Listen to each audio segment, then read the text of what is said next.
Zach, you're back round two, bro. Yes, sir. Yes, sir. Well, last time we got a little bit of your backstory, Hmm. and that was great. I've been getting great reviews off of that. I've had several people call me telling me that Mm. one hit really well. So good on you and Michaela Uh, for that. And mm. dude, you're counting down the days to being married. Yes, I am, and I am so thankful for the Lord, and I am so excited. It's. I'm glad to start my next chapter. It's gonna be very good. Absolutely, absolutely. So did you make like one of those little paper mache chains that you just like tear a link off every day till you get to the event? Honestly, I probably should. I do like look at the calendar daily to kind of remind myself that I am getting closer, and it's easy. It's interesting to see like some days will be super fast, and then some will be super dragging on. So, and Yeah, planning a wedding is very interesting. This is my second time going through that, and it's been interesting. Weddings are expensive, so bro. expensive. So, do you want to hear how Amber and I, 30 years ago now, Mm, decided on being married? how? This will be hilarious. So I joined the LDS church, and my mom's like, "Yeah, you can't stay here and do that. You got to go, right?" So Amber's mom had this shed out back of where they lived, and Mm, they lived on a little bit of land. And so I went and I just kind of spruced up that shed and lived out there, and just mm, finished off school, and would go to church and that sort of thing out there. And mm, one day I came home and Amber was at the table with her mom. I was done with school. I was coming home from work, and Amber and her mom were sitting at the table, and they kind of had their calendars out. And this is before cell phones, so it's like actual calendars, right? right. And I'm just tired. I'm beat. It'd been a long day at work. A lot to do. And I come walking in, and Amber and her mom are at the table with those calendars. And I'm like, "What are you girls doing?" And Amber goes, "Hey, do you want to get married over Thanksgiving weekend? A bunch of my family's going to be here." And I thought she was joking, bro. I was like, "Yeah, Uh-huh. that sounds great, right?" So Mm, I go to bed that night, wake up the next morning. I had just a few classes that day, and then went right to work, and like finished everything up at a fairly decent hour. Like it was like 3 or 4 o'clock in the afternoon, and I'm like, sweet, I can go home and take a nap and rest up. I got everything put to bed. I come walking in the house, and Amber and her mom are sitting at the table with a wedding planner, and I'm like, oh, they were you serious, meant it. right? That's funny. And that's kind of how it happened, right? I mean, I feel bad there Mm, was no romantic proposal or anything else. It was just kind of like very mm, functional, right? Like, hey, everyone's going to be here anyway, and so yeah, we threw a wedding together in 3 weeks, and that was kind of how it happened. So, I, uh, I never had the traditional, mm. thing. Get a I wedding we did. venue, get a cake, get all these other Right, things. right. I did get a tux, we did get a cake, all that other stuff, and I did do the cake tasting, which was my favorite part There of you the go. experience, right? I mean, go other than the wedding itself, other than Mm, that, I learned to smile and nod a whole bunch, Zach. Like, I love there you that go. color. That color looks great.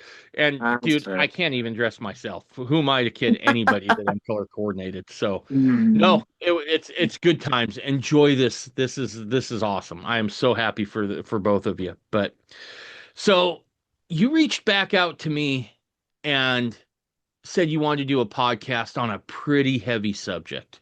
Yes. And it actually was kind of an answer to prayer because I had been knowing that I needed to broach this subject at some point Hmm. because it is something that's affecting Mormons no matter where they're at. I don't care if you're in the Everybody. LDS church, I don't care if you're a fundamentalist, I don't care if you're, in one of the groups that Emma kind of started. They're affecting all of us, all the, especially our youth. And we're going to talk today about addiction. And Zach, this is something that you work with addiction recovery, right? I mean, it's what you do Yes. for a living. For the last 3.5 to 4 years now, I'd have to do the math again. I have been a co-facilitator for a group for the LDS Church on addiction recovery. The times kind of change depending on what time it was, but as of right now, it is currently Wednesdays at one of the ward houses, and I'll send you the address so that if people that are in Salt Lake want to drop by, then they can. Just at 7:30 p.m. in the class's name has also changed throughout the years, which has been pretty interesting. It's Healing Through Jesus, which I really like that talk just because of what some of the subjects that we talk about. Um, but yeah, so do you want to kind of let me go Yeah, through my yeah, kind of journey but and how I started that? yeah, absolutely. But before we go there, I need to Mm. ask you a question because I don't want you jeopardizing anything, Yeah. and I'll maybe edit this part out. But Mm. um, are you going? Is there any possibility that you're going to like lose the ability to help out there if you're on a fundamentalist podcast? I don't think so. I have been very upfront about my religious faith, and I've Okay, been very respectful of everybody else's faith in it. I answer questions if they have it, but everybody's just become kind of like, oh, this is just kind of a person. And we get people that aren't LDS faith come in from time to time. okay, all right, good. This is No, just for everybody. no, that's good. I just wanted to be sure. I wanted to cover that base. It's awesome that the church is allowing you to work with them in that way, Hmm. um, even though they're aware of your religious beliefs. So I think that's fantastic and spectacular. I just wanted to be sure before we moved on here. Yeah. So what made you decide to get involved with this, right? Helping people recover from Addiction. addiction. Okay, so when so I got into addiction unfortunately at the age of 12, and became off and on throughout years trying to fight it, trying to really get nitty gritty. Eventually, a good friend of my family, he suggests this particular group that I was part of. And this individual that did run the group at the time, he is a public figure, and he says his name all the time, so he's not gonna uh, I think he's fine if I put his name in. His name is Christian Smith. He works at Wasatch Recovery. Absolutely amazing, amazing individual. Like he is so amazing in how he's helped people and dedicated his whole life to helping addicts. He's had I want to I can't remember how many years he said, but he has been addicted to just about everything under the sun, from cocaine to pornography to all kinds of things. And he says this on multiple podcasts too. Um, Okay. but he is just an amazing human being, and so he saw this problem in his ward, and so he decided to start putting together this group.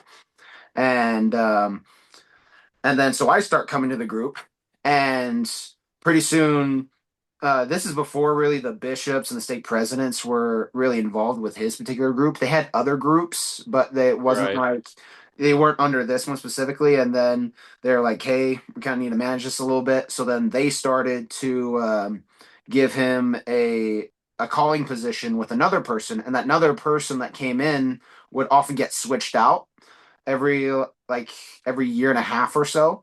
And so Christian was like, "Hey, I kind of need somebody that's here all the time, that knows the lessons, that kind of knows everything." Came up to me one day, is like, "Hey, you know your stuff, you're doing really well, and you comprehend a lot of this. Do you want to start teaching? You want to start co-facilitating these classes?" And it'll be you, and then whoever the church decides, and then me, and then we're just gonna. Sometimes I can't be there, and the other person can. Sometimes we both can't, and you seem to be here those times anyways. So do you want to just kind of take over those lessons? And I was like, yeah, I'll try it. And it was very interesting, the spirit about everything, because this was like the second or third time I had done it. And the spirit was just overwhelming with, this is you. This is what you were born to do. Um, like I'm a firm believer that everybody has a purpose in life, and finding it is crucial. Somebody else that I know and really close to, he ended up. Everyone around him said that he should go be a nurse, and he's like, "No, don't want to be a nurse. Don't want anything to do with that." And then later, it terms to find out he did end up becoming a nurse, and he was complaining to certain people that you have to go and visit all the different nursing fields before you determine where you want to go. And this individual went into helping being a midwife and um, helping deliver children. And he's a big dude. Like he's a relatively bigger dude. And he's like, I'm gonna hate this. This is bullcrap that they make me do this and all this other stuff. Then the next time I hear from him, he's like, I really think I found my calling. And this person isn't religious in the normal sense like you and me and anything like that. Right. And it's like to watch him go from absolutely kind of rejecting the idea to fully embracing it and fully accepting like, hey, this is something that I absolutely love and absolutely want to cherish and everything. That was an amazing experience, and it kind of opened my eyes like this is very similar to me. If you told me when I was graduating high school like, hey, you would play a part in this, I would have been like, no way. There's no way I'm dedicating one night a week and constantly going doing this. You're crazy. But then I remember walking out of the building that week, and it was just a whole flood of emotion and like beautiful energy in it.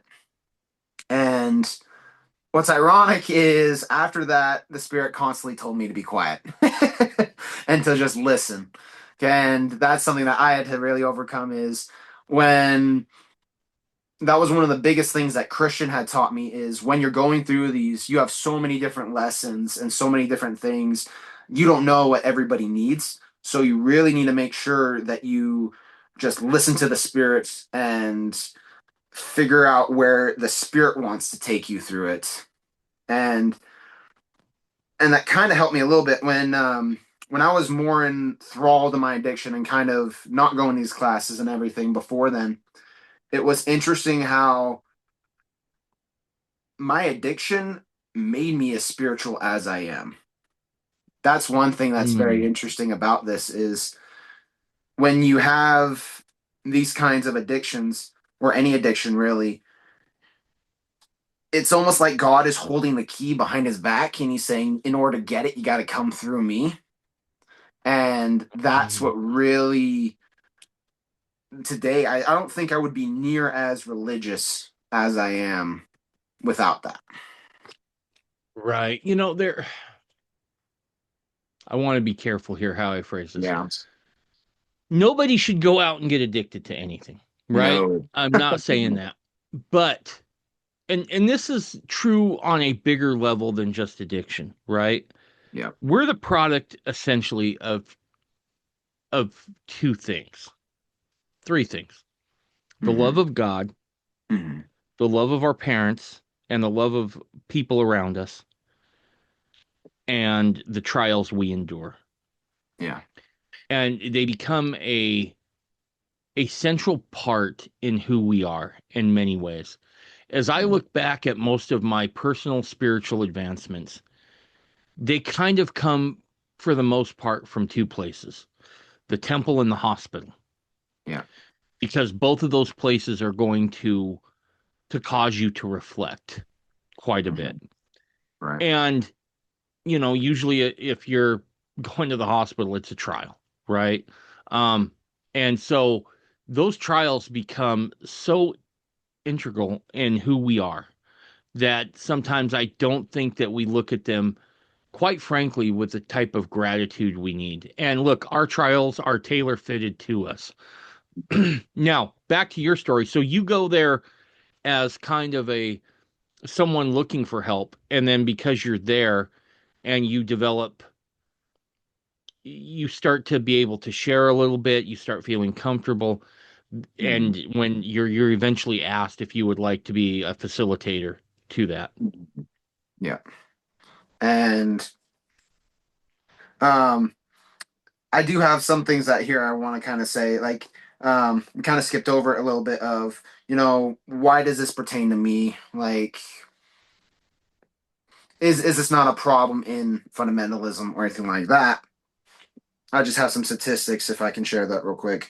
So, Florida did a study, and they they predicted that 70% of men will visit a porn site within a month of the United States. Oof. 70%. And also, um, one also thing, this is kind of one thing that really triggered me wanting to reach out to you a little bit about this is the porn industry, especially with AI and the algorithms that they develop, is so advanced that they're even getting women. Um, I should have put the year on. I want to say it was 2018, maybe later than that. They predicted that 1 in 6 women have a porn addiction. So they're getting women too on this. It used to be that it was just a men dominated addiction. Now I have my therapist friends because I talk to them a lot. If I have questions or anything like that, I go to them, and they're saying it's now becoming equal. It's now getting so bad that the algorithms can predict whether you're man or or woman on how to keep you addicted to these things. Ooh. You know, That's the seriousness of the situation. when I was a kid, if you wanted to get a hold of smut, you had to work, right? Yeah. Like you had to go find the wino in front of the little mini mart and offer to buy him a Yep. bottle of wine if he'd go in and buy you a dirty magazine, right? Yep. It's not that way anymore. It No. comes to it comes to our kids, Yep. right? And certainly there are things that we can do in our homes, like, parental blockers, those sorts of things.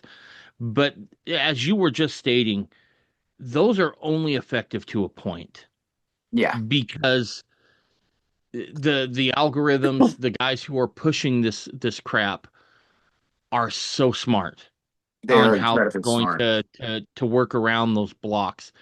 And make no mistake, right? I was doing a little bit of research on this before you and I jumped on throughout the week.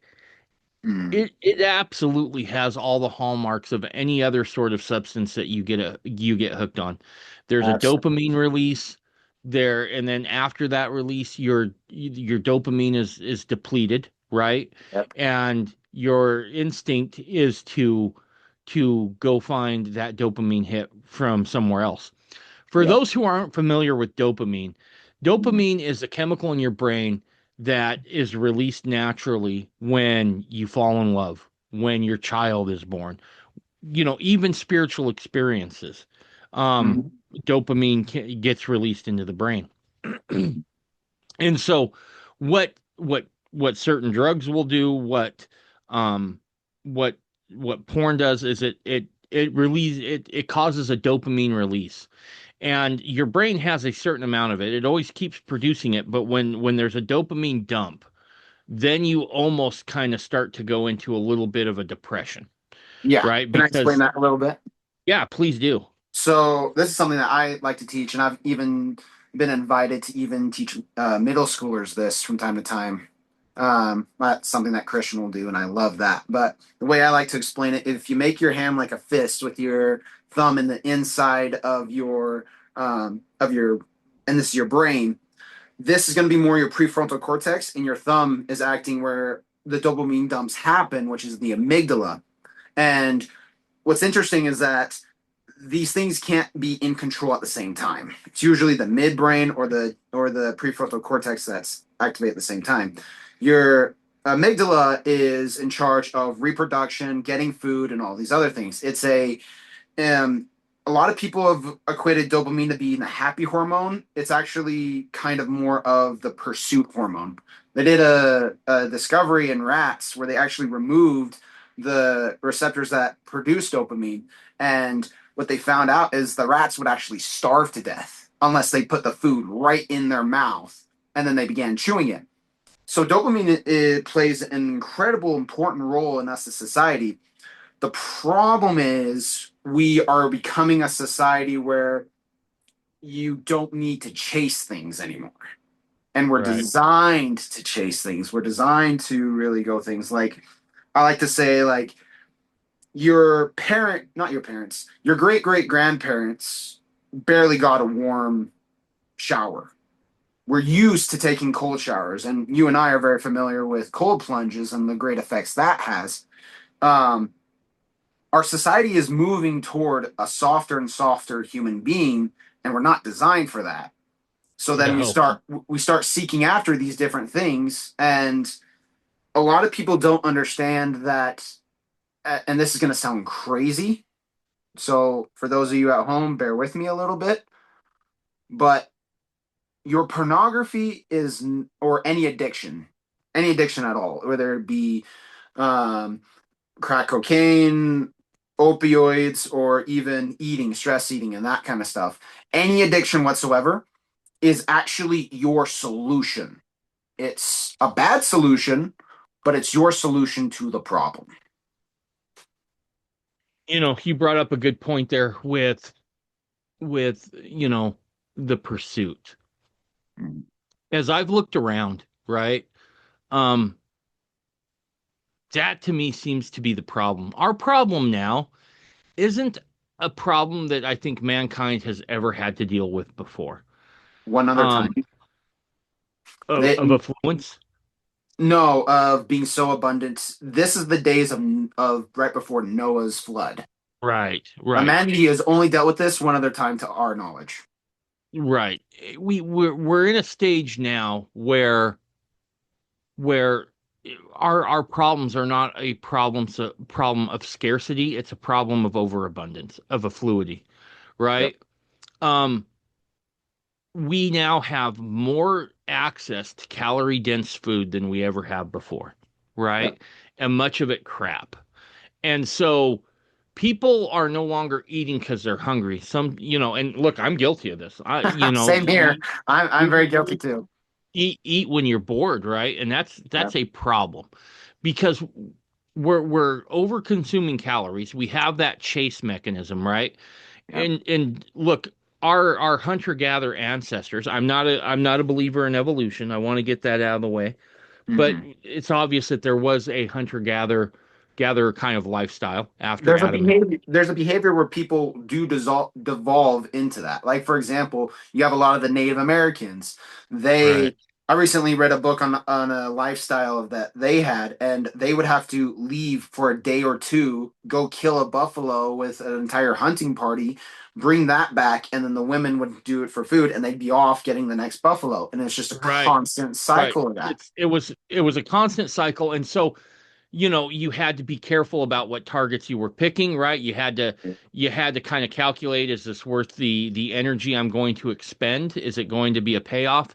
And now Yep. we don't, and like you were saying, you're leaving for 2 days to go hunt a buffalo or an Mhm. animal to bring it back. Um, Yep. calories were hard to come by, and they're not now. Now, that has spilled over into other things that, like you were just mentioning, right? Addiction, booze, drugs, porn, Mhm. whatever it is. Um, that same sort of scarcity mentality still lives in our brain, and we're programmed to take advantage of it whenever it's there. And the problem becomes when it's so abundant, there's no valve subconsciously to shut it off. You have to be deliberate. Go ahead, Zach. Oh yeah. There's another thing too, and that this is with AI and coming forward into this is that there's a extreme rise in AI girlfriends. I believe it was like the first week of someone developing a specific AI girlfriend, there was over 100,000 signups in the Yeah. first week. And it's like, holy cow. You don't have a relationship with anything at that point. You're getting all your needs met, and it's so unhealthy, and it's the brain the brain can't function at that point. There's a really good podcast. What's her name? Um, I'll find it here in a moment. But basically, she talks about how you have your brain wants to obtain homeostasis. This is where everything's healthy, and it can take short periods of burst dopamine dumps along with other things. And there's a pleasure portion and then there's a pain portion. And if you push down the pleasure, then you're going to raise the pain and the brain wants to return. So then what it does is it'll put rocks and stuff in it and then it'll actually shoot past your pleasure. This is like when you drink too much alcohol and you have a hangover, or like for porn addicts, it's very hard shame. which we'll get into a little bit later.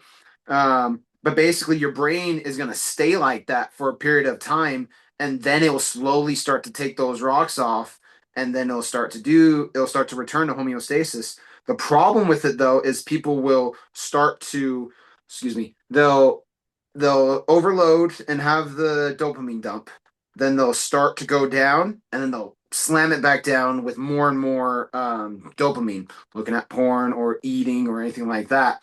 And so then the body has to do more rocks on this side, and it takes more time to take those rocks off. This is how you have the withdrawals. This is how you have a lot of different addictions that become like you need other substances to actually um, feel normal, because eventually what happens is the body will start taking away those pleasure receptors in your brain. They have neurons, it's like a plug, and they'll cover the outlet so you can't plug in anymore. And so then you need a bigger and bigger fix in order to like push that plug in and force it in, and that just causes even more problems as you go on, which is why addiction is so um, it's so hard for that. What used to happen is you used to have, like we were talking earlier, you used to have pain associated with getting it.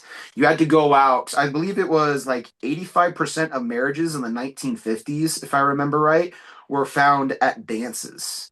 So Yeah. you had, yeah, dancing, dance socials. So you had to learn how to dance. You had to get the courage to ask the girl how to dance. You had to understand that you're probably going to get rejected a couple times. And so you have all these steps that in order to get the girl, and now that's been completely taken away from society. You have these dating apps, you have these um atrocious porn sites, now the AI girlfriends, and now you have all these things that have removed that.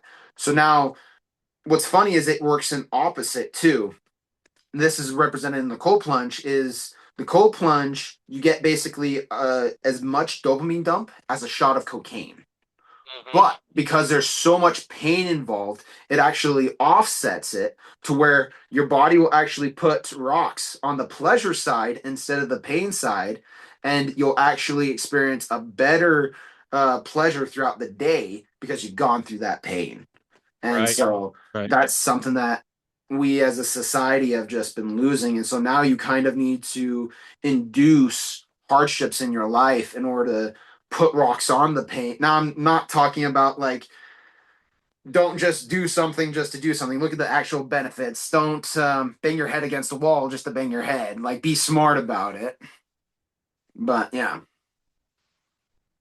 That the working out thing, that is so crucial it is. for me, just for not even physically, but mentally, right? Mm-hmm. Like, I don't know how to explain it. Sometimes there's like rage monkeys, right? And the only thing that can get rid of the rage monkeys are lifting heavy things, right? Yep. Doing something physically hard. Basically hard. Um, I've referred to going to the gym as the best worst part of my day, right? Yeah. Um, I go in, I gotta talk myself up for it every time. People Oh let yeah. go, wow, you must really like going. No, I hate it. I hate Mm-hmm. it, right? Um, I should say I hate going. When I'm there Yeah. and I'm done, it's a good feeling. But Yeah. there's a few hour, a few minutes of, calling myself a wuss and, get your shoes on, go to the gym. Yep. But doing hard things is absolutely necessary for the human experience. Mm-hmm. If we're not doing hard things, we start to go off the rails and we'll invent hard things because we'll invent struggle because we're wired for it, right? I Oh think yeah. I think that's part of what drives us to excel in our careers, excel to be good fathers and good husbands. It drives us in our religious pursuits. Oh yeah. And so you need to be doing hard things, right? That's one of the things I think is so vitally missing, that's so vital. And I think that is what's fueling a lot of this addiction is looking for the dopamine hits that our ancestors got either by working a piece of ground or Mhm. hunting an animal or whatever it was. We don't do those anymore.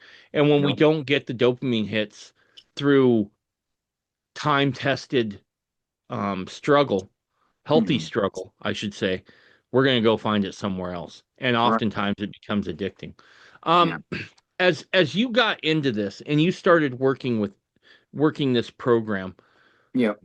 what were some of the things that came to the forefront on maybe why you think you were susceptible to addiction, right?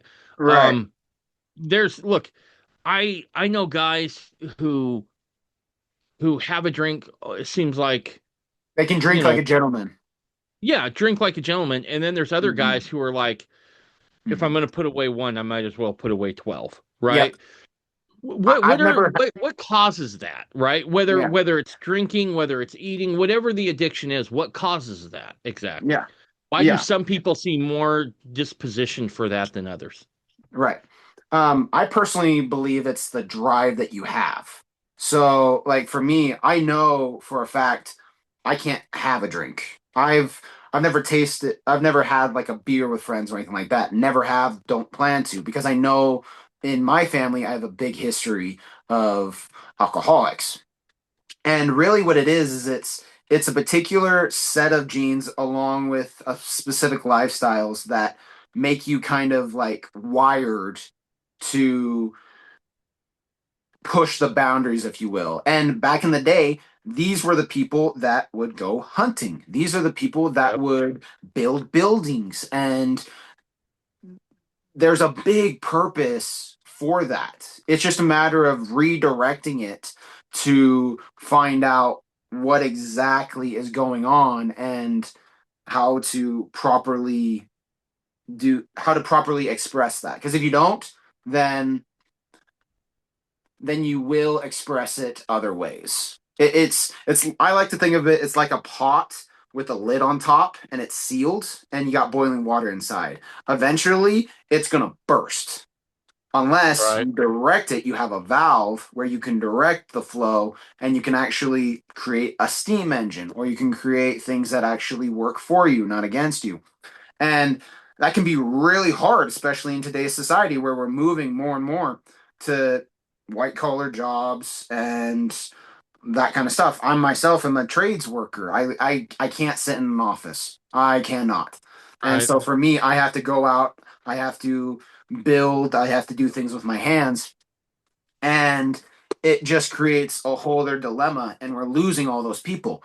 And I think it's also something that you can learn. If you're somebody that doesn't necessarily um, have that drive to do those things, I would say you have a drive of something. I've figured out that everybody has some sort of purpose or core values as we teach it, and those core values align with specific missions that you have. And if you're not fulfilling that mission, then you become depressed. You become Yeah. absolutely, and you have to fill that with something. There's a really Yep. good video online called Animation versus Addiction. And the character kind of goes through, he's in an absolute gray wasteland type situation. It's not like super bad, like, it could be worse. And he comes across a very bright pink button. And he's like, huh, that's kind of interesting. Picks it up, has all these things. He becomes very curious. And that's how like men and women kind of stumble on this at the first part is they're curious. He taps the button, and then the whole landscape turns bright pink, and he can fly, and he's light as a feather and does all this. But it doesn't last. Eventually, everything goes back to gray. He ends up falling down. He's like, I want to experience that again. So he goes through, picks it up, presses the button, and it works again, but it's not for amount of time. It's not for the same amount of time. And then he comes across a blue button. Something similar happens, but he can't ever find something that's as good as the first hit. And then he's collecting all these buttons, and then his buddy comes and is like, "Hey, what are you doing?" And the person's in absolute shambles, trying to find all these buttons and constantly be pressing them. And then literally his friend has to throw all the buttons away and kind of hold his friend back. And this is kind of what we teach is You you have to distance yourself. It's like you're overweight, and I use like a lot, so I apologize for that. But if you're overweight, you don't want a huge amount of soda in the fridge because you're gonna drink it. Hmm. Like for me, it's there's a specific way I can go home where I know the gas station people there very well, so they'll give me a discount on donuts. That's my vice. I absolutely love Dunkin' Donuts. It's a problem. So for me, I go a different way home. I end up not taking the same route, and that gives me space to be in myself and to not allow myself to give into those things, which is hard. Sure. No. So you're saying that addictive tendency Mm-hmm. typically comes from people with a high drive, right? For success or for doing something. Yeah. Um, that's interesting. And again, if you don't have an outlet for that, that's going to cause problems. Mm-hmm. So let me ask you this, as you're watching now, right? Because I can't help but wonder if things haven't changed. Before with addiction, it was kind of the same story. And I say before, back when I was a younger man, it was Mm-hmm. always kind of the thing of I got addicted by this because it was, my coping mechanism for work, right? Yeah. It was, Your I did it. solution. What's that? Your solution. Yeah, it was the solution of coping. My question now are we seeing different triggers to that, right? Is it still Mm, about coping, or is there something more going on now that this stuff can be just delivered to you, so to speak, right? Um, is that always the underlying factor now? yes and no. The reason why I say that is because it's the same as it's always been in the fact that it's a solution. It's filling something. And so as every individual that is addicted to something, you got to ask yourself, what am I getting from this? That like what need is it filling? Like I'll be personal a little bit for here. I went to public school. And because I went to public school, I thought that there was nobody here I could have an emotional um, attachment to. Mm. I can't go on dates. I can't do all these people, especially when I was a lot younger. I had a big chip on my shoulder. I was like, I'm not one of these people, and there's nobody for me to connect to. And because there was no one for me to connect to, it made such a void in me, especially since I'm surrounded by everybody going on dates, kissing each other in the hall and all that kind of stuff. That was hard for me to see. It was painful. Each one was like a little prick of like, you're not worth loving. That's one thing that's huge that so many of us internalize. If it's not in your conscious, it will be in your subconscious of, I am not good enough. I am not, I'm not worth someone connecting to me. And it is such a brutal place to be. And social media is making it so much worse because we're constantly comparing. Back in the day, like we just had our tribe, and maybe the other tribes would get together once a year, and we would maybe compare ourselves with them. But now we're comparing to everybody in the world, and that's not our place to do that. We are Well, no, not. go ahead. Sorry. I was just gonna say it's not our place to constantly comparing ourselves with people that have received different skills and different places of birth. But we do. I'll go one step further with Mm. that, right? Not only are we comparing, but we're not even comparing realities, No, we're right? not. Because most of the stuff that we see on social media, it looks like everybody's always having the best day of their lives, right? Exactly. Now, that's not reality. I promise No. you, 99% of those people, when they wake up in the morning, their back hurts, their knees aren't great. They They're don't doing look like they. Photoshop to get off the Right, next 10 exactly. pounds. And that's another thing that I've wondered about here with addiction here a little bit in its current time. Hmm.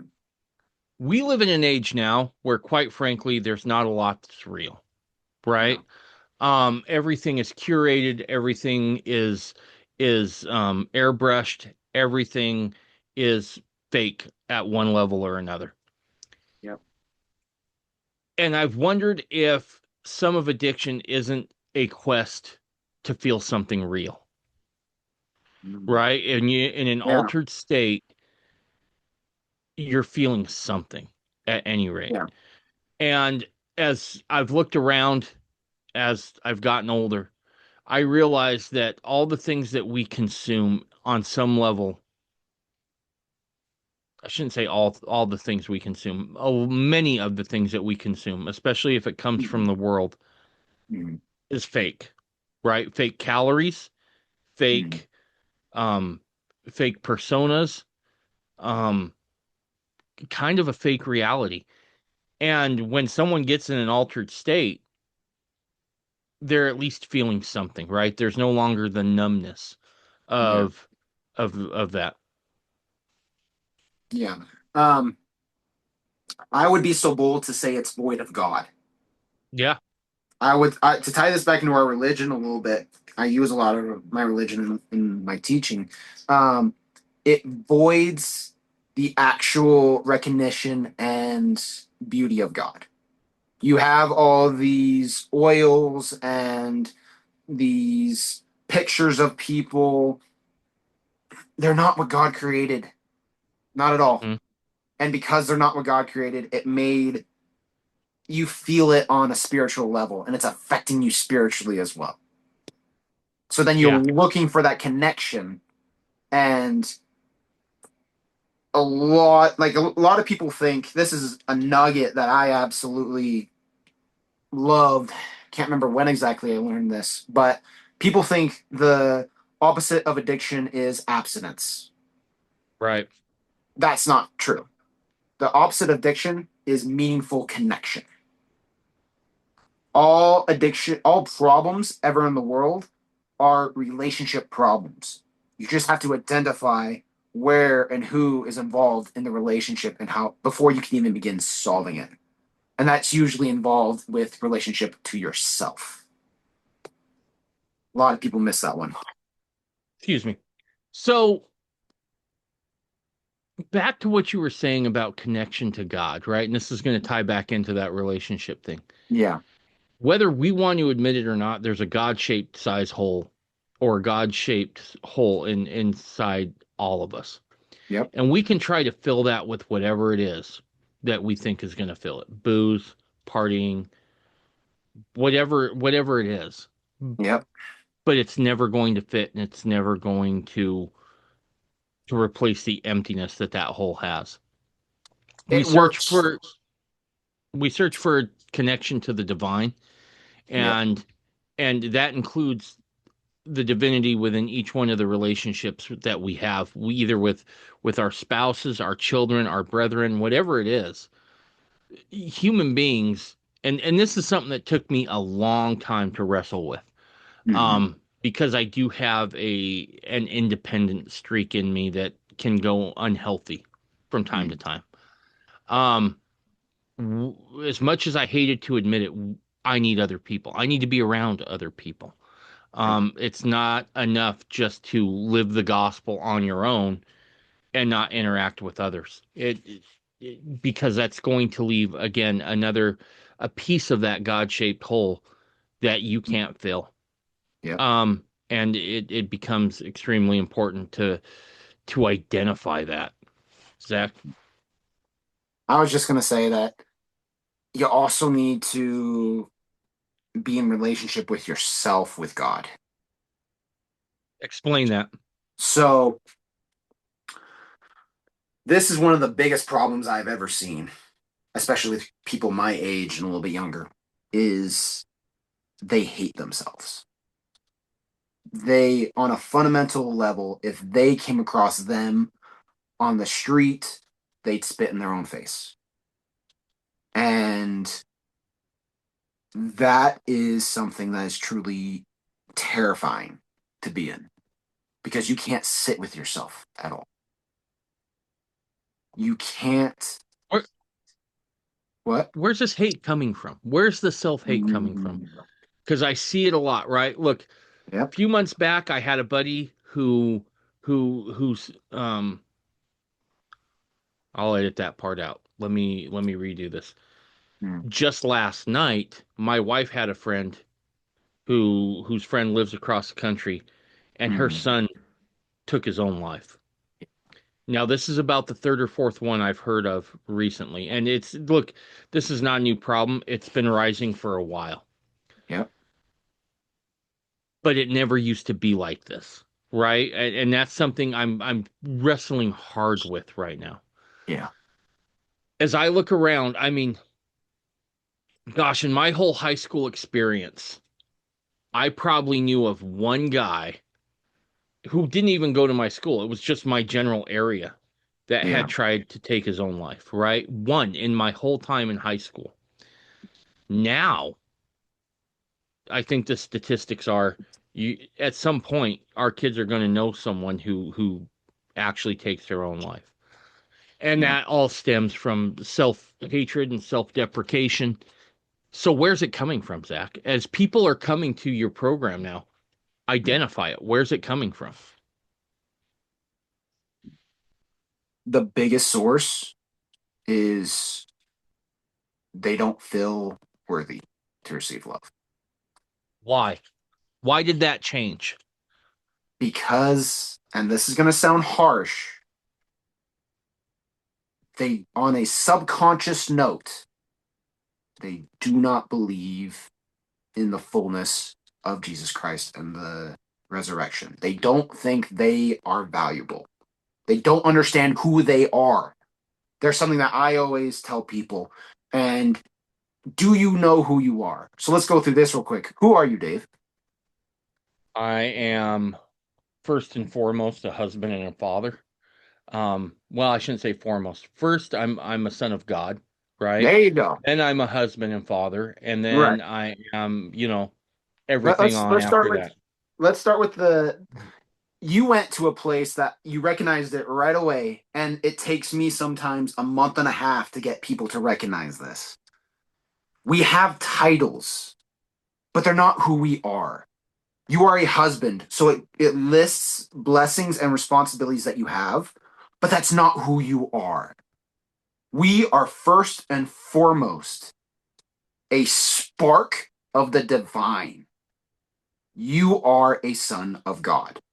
I am a son of God.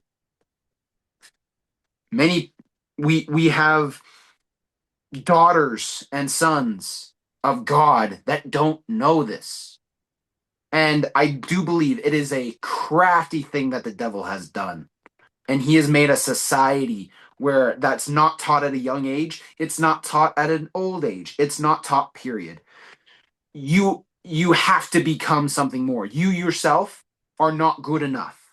It's in all, like, you see it on billboards, you see it on ads. No ad ever in the world said you are just enough and you don't need this product. It's you have this problem, you are not good enough. Here is the thing that will fix it. And it's false. And you see all these kids and all these people. I am not loving myself because I've been told I cannot love myself until I achieve this thing. And I know there are some of you out here that have watched that have that thinking pattern, and I'm telling you to knock it off Okay, so because let me push back on that a little bit okay, yeah, because we're right now looking at all the billboards and all the messaging that hey, you're not enough. yep, And now I'm going to ask a real uncomfortable question. yep, Religion can do that as well. absolutely, And so now we're going to move into okay, let's just say that someone's not bothered by the billboards to go get, the mommy makeover, right? yeah, Or, whatever it is for guys, right?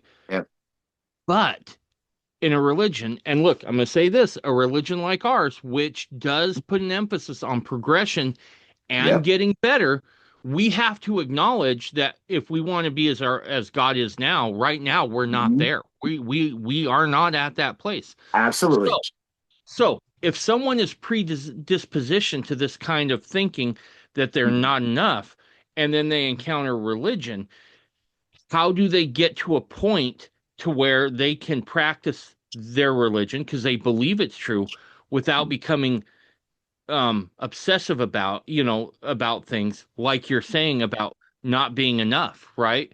Because that is kind of the message of hey, you can get there, right? It's filled with hope, but Mhm. some people have a hard time remembering that hope and focus on I'm not enough, and their religious experience is Mhm. another place where they get that signal. So Yeah. how do you deal with that, especially in the context of Mormonism? Right. This is, let's see, where's my notes on that? This is a big, big question, right? You see it a lot. And to me, you have to understand the difference in order to answer this question between shame and guilt. So Perfect. shame is I am bad. I am not worthy of this. Guilt is something I did something bad and now I can improve. I can actually progress through this. It's a recognition that something bad happened, but also recognize that there's a plan of redemption. Um, where is it? In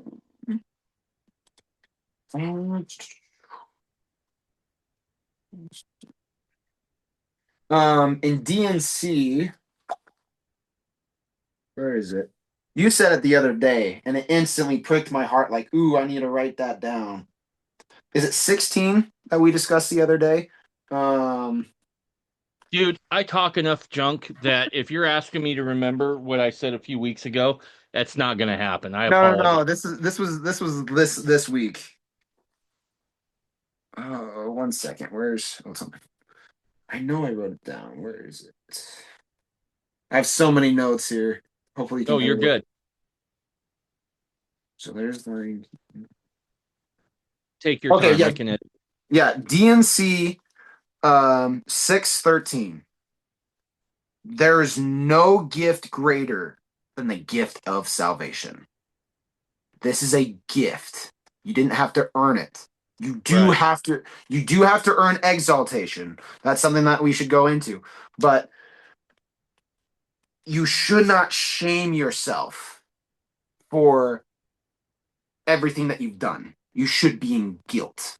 In the scriptures, it talks about ashamed. It doesn't use shame. It uses ashamed. It's a little bit of a different, and it's a different culture back then. Back then, and you see this a little bit. I was talking to a friend a lot about him going on a mission to Mexico, where if when you correct somebody, you don't get pushback. In fact, they might even actually take in what you said. Here, you talk to American culture, it's they start justifying everything. I do this so much. Like they start justifying, start saying why they're doing what they're doing. And that's not the way to go with it. It's all about understanding that where you are versus where you want to be, which is an improvement. It's an uphill rise, if you will. And you have to recognize you are your worst critic. I like to bring this analogy of um, most people I deal with don't have kids. You do, so you're gonna understand this a little bit better than most. Is you have your kid. Do you yell at him for not knowing algebra? No, Why? because I stink at math. Right. Fair, fair. No, I mean, look, if you can't, this is interesting. I heard this talked about before. Mhm, Sometimes we as parents mhm, will come down hard on our kids for things that aren't sin, mhm, right? They're annoyances, right? They spill their milk, they do things, mhm, but we're sometimes we get a little gruff when we don't need to be.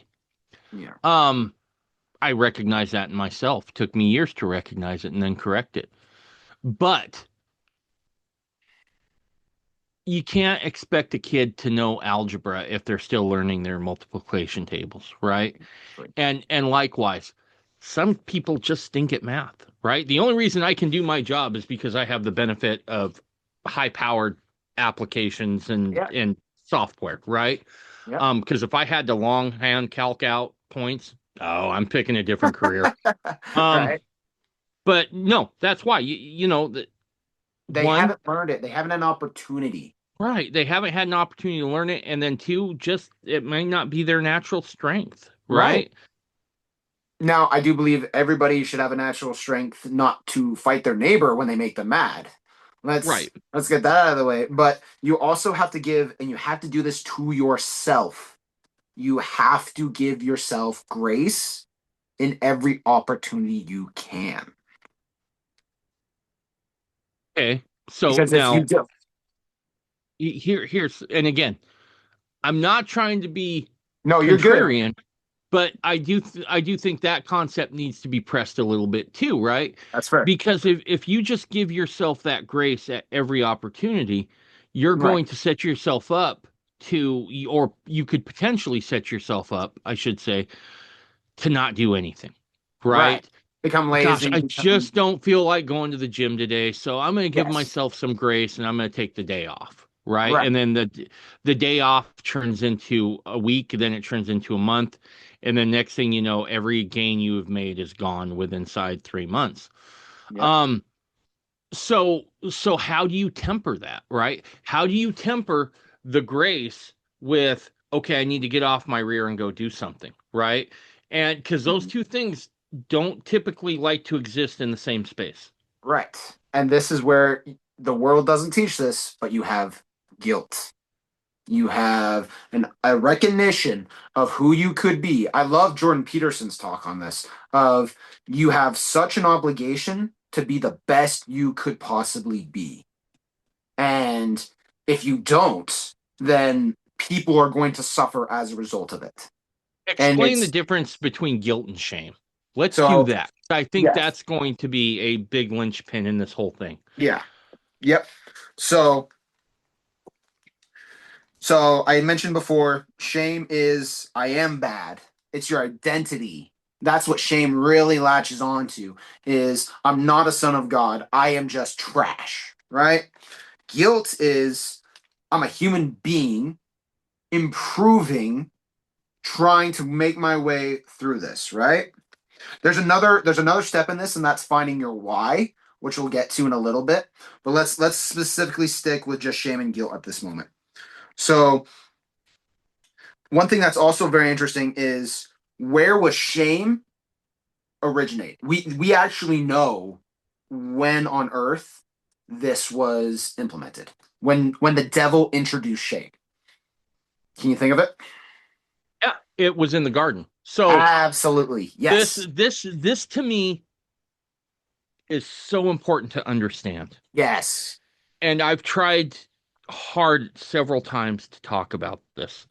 Yeah. When Adam and Eve are in the garden, and Adam is dealing with his God, Yep.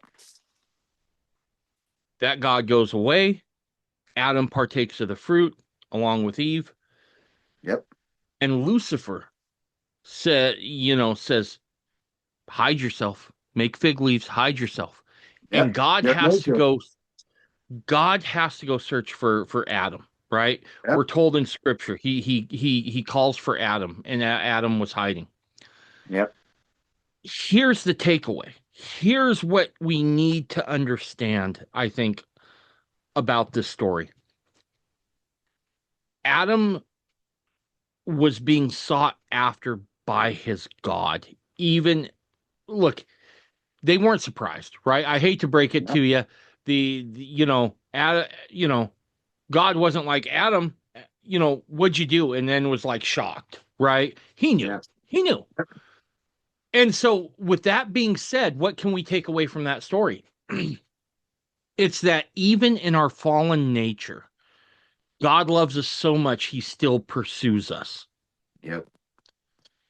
we can get worth from that. Yeah. Now, when you look at guilt and shame, and I'm gonna excuse me, I'm gonna go back to my days in the LDS church. Yeah. I was an elders quorum president, Mhm. and one of the guys in my quorum said, "Hey, can I talk to you for a few minutes?" I'm like, "Absolutely." So we just find an empty classroom and we duck in, and this man was just broken, Yeah. just broken. And I said, "What's going on?" And he said, "Well, I've had my struggles with things." And I'm like, "I do." And he's like, "I've been to the bishop and I have repented." And I was like, "I do." And I said, "It looks like you're making a really strong comeback, right? And good for you for doing it." And Mhm. he said, "I can't shake the shame I feel." Yeah. And I said, "Well, let's talk about this a little bit." Yeah. I was like, let's parse this out." And so we parsed it out, and I had to go home that night with it being unresolved, and it really frustrated me because Yeah. it was the first time I dealt with that. Some shame And I takes years to deal with. There are some and individuals that I literally had to sit. Well, both me and Christian had to kind of be more direct in what we teach so that that individual could finally click with the shame. It is such a hard thing to deal with in today. so yeah, and so I went home to deal with it because I was trying to figure out how to help this brother. Yeah. And I prayed about it a lot. And Yeah. what came to me was you got to differentiate between guilt and shame. In my opinion, guilt is healthy. Very. Guilt is going to be a motivating factor on you recognizing you screwed up, and Hmm. then you have to make amends where you can, repent, and move forward. It should be a motivating factor. It keeps you Shame, attached to your why, but we'll go right? into that a little bit later. Shame is detrimental, Yep. right? Shame is going to try to keep you wherever you are. It's going to try to make you continue to hide, right? Yep. And so it becomes very important that we learn how to parse out what is guilt and what is shame. Yep. And that's going to require us to be very deliberate in how we think about things, right? Like you start feeling shame after you repented and you're like, "Wait a second, I thought I was forgiven for this. Why Yep. am I still feeling that way?" And recognize it doesn't come from you. So we ended up calling this brother back in to Hmm. finish our discussion. And we talked a lot about that. There were blessings that were given. But I'll be honest with you, I think when we look at guilt and shame, guilt I think is sent from heaven. It's the Yep. spirit's conviction of saying you need to make some changes. You have to repent. Guilt, in my opinion, comes from the adversary, which is you're too far gone. There's no You and way you can shame? be forgiven. Did I say guilt? Yes, you I did. meant shame. Yeah. Shame, it comes from the adversary, and shame says you're not good enough. The atonement doesn't cover you and what you did. You just need to stay right where you're at. This is the best you can hope for now. Run and hide from your father. Yep. Yep, absolutely. And those are the two things that I think you got to parse out in this because Yep. I because of the trade I work in, I've seen a few addicts, Yeah. usually alcohol. Um, but what I noticed is that the hardest thing for those guys to overcome and to be able to withstand the temptation didn't come from everybody's having beers at 4 on a Friday afternoon or somebody's going out celebrating. It's when they were feeling shame. They were the most susceptible to going back to the bottle. Yep. And you have to recognize both of those, the guilt and the shame, and then know how to differentiate between the two. So, Yep. Zach, that's the question I think we need to go next, Hmm. right? How do you know the difference between guilt and shame? How did Mm. someone say, "Oh, I know this feeling, this is guilt," or "Oh, I Mm. know this feeling, this is shame," because they are different. How do you differentiate between the two? One motivates you to stay put. The other motivates you to actually change.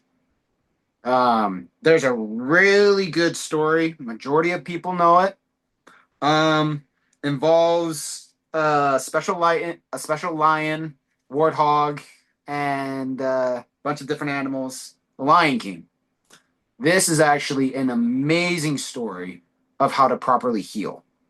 And what it is basically for those who don't know, that ages me a little bit, I guess. But you have this young cub, and he gets told by his uncle, or the world, as I like to say, you have killed your father. You have disgraced yourself. You have done all the worst bad thing you could do. So now you need to run. You need to not face this. You need to avoid it. Avoidance is a key factor with shame. If you're avoiding something, you know you're in shame. That's one thing that God does is he's all about taking responsibility for it. For me, I'll get a little personal here, and it was always challenging, but I always had to go to my parents when I knew I had messed up. And for me, it was tough, but I knew I had to do it. I knew that God wanted me and helped me grow. And in a way, it was me taking responsibility for it. And the immense spirit of love that would come after was always huge. And it always surprised me. Because here I am thinking that they're going to hate me, they're going to yell at me, they're going to do this, that, and the third. And I know there are parents that do act like that. It's a real possibility. For me, in my experience, it was very much out of love and compassion with that. So you have Simba run away. Where does he go? A paradise that's not his own. A paradise filled with bugs and easygoing life where he's not growing his character. He's not being challenged in any way. He's becoming weak. He's only eating bugs. And that's what we are when we're in shame, is we're only eating things just to get by. We're not eating things to grow, to actually uphold and take the challenges. And what does it take? It takes a monkey, or in this case, a spiritual leader, or something. I usually like to say, like, the monkey's the spirit of God, and then the love of God is his father coming to him. And what does he say? He says, you have forgotten me. And to that, I equivalent of, you've forgotten who you are. You've forgotten that you are a son of the living God or a daughter of the living God. He cares for you. And I'd like to reiterate your point that you did a little bit earlier. He's never surprised. He's never like, well, I didn't see that coming. He's never like that. I knew this was going to happen. I prepared a way for you to come back. I prepared a way for you to be forgiven, but you have to take it. For for um for Simba is you have to return. You have to face what you've done. It's that simple switch of deciding to take a step toward the Pride Lands, return to what you become, what you were. That makes all the difference. As I with shame and guilt, it's, are you moving backward or are you moving forward? Are you taking responsibility or are you running from it?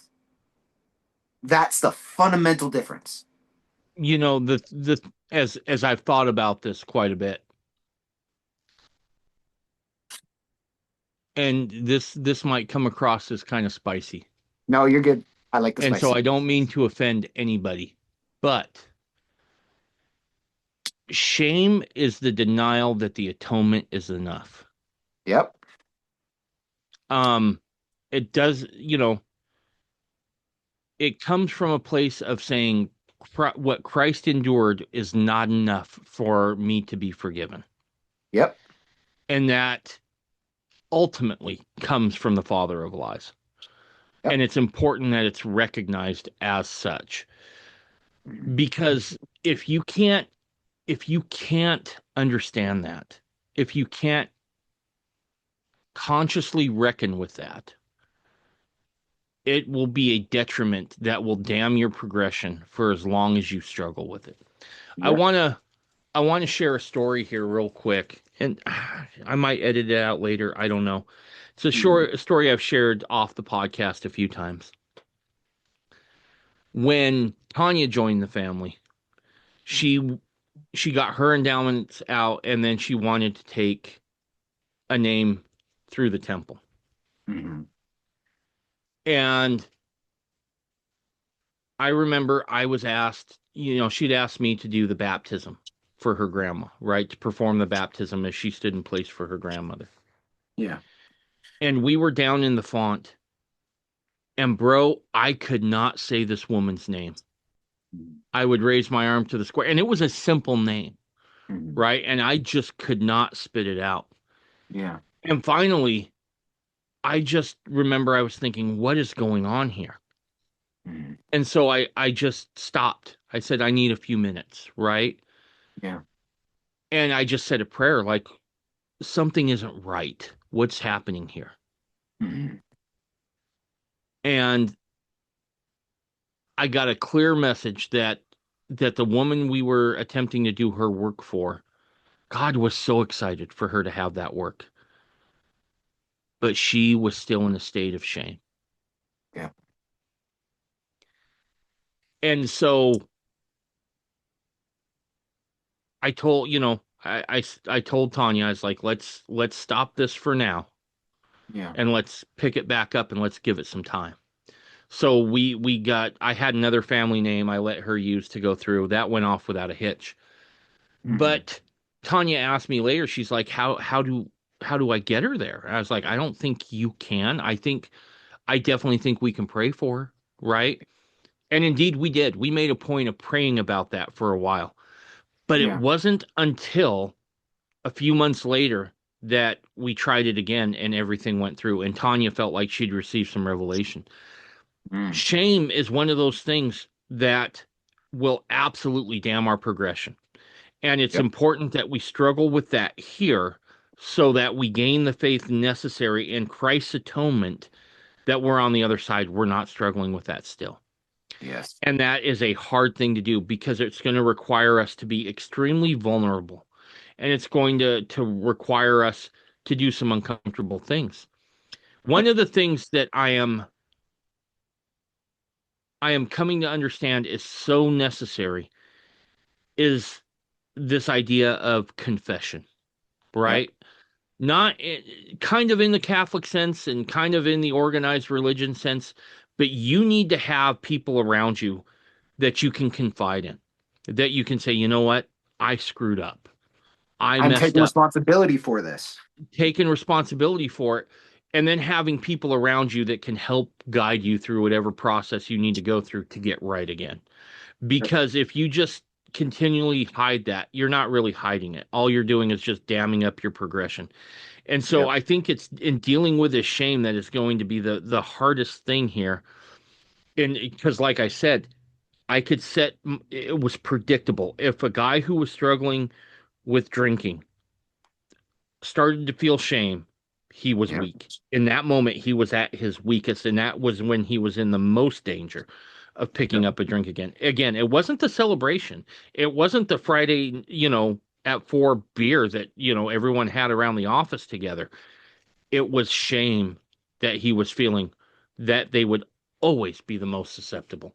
And Yep. so, yeah, I think what you said about how to recognize that is really good. Um, is understanding that one is tied to action and the other is tied to staying in whatever hell you happen to be in at that moment Yep. that's associated with that. And what's interesting is the scriptures actually point to this of the devils have power over you when you succumb to cravings and addictions. It's literally them what's it called? It's the wrapping cord. I can't remember what the exact phrasing is, but it's Flaxen, literally flaxen, flaxen string or something like yeah, that, if I'm not yeah. mistaken. It's very fine things that you have a hard time seeing, but then once they actually get quite a few times around, they're hard to break. That's why shame is so hard for this. It's because it goes around quick, and then you want to break free, but you can't. You're stuck there. And so now it Yep. just becomes a matter of really trying to um, get that off. And let's tie this back to that thing about the God-shaped hole in each of us, right? Yep. If if you're not accepting the invitation to come back that your Father and Savior constantly extend, Yep. because you have succumbed to the message that the atonement's not enough for you, Yep. right? You never accept the invitation. You never say, you never take the hand that is extended to lift you out of that. Yep. Um, and at some point, like if you're feeling shame, you need to identify it and call it out, right? Because I do think that is absolutely one of the adversary's most effective spiritual weapons devised against God's children that has ever existed and probably Absolutely. ever will exist. It's And the it's a, truth there's a is, reason it's one of the originals. yep, There's a big reason for that.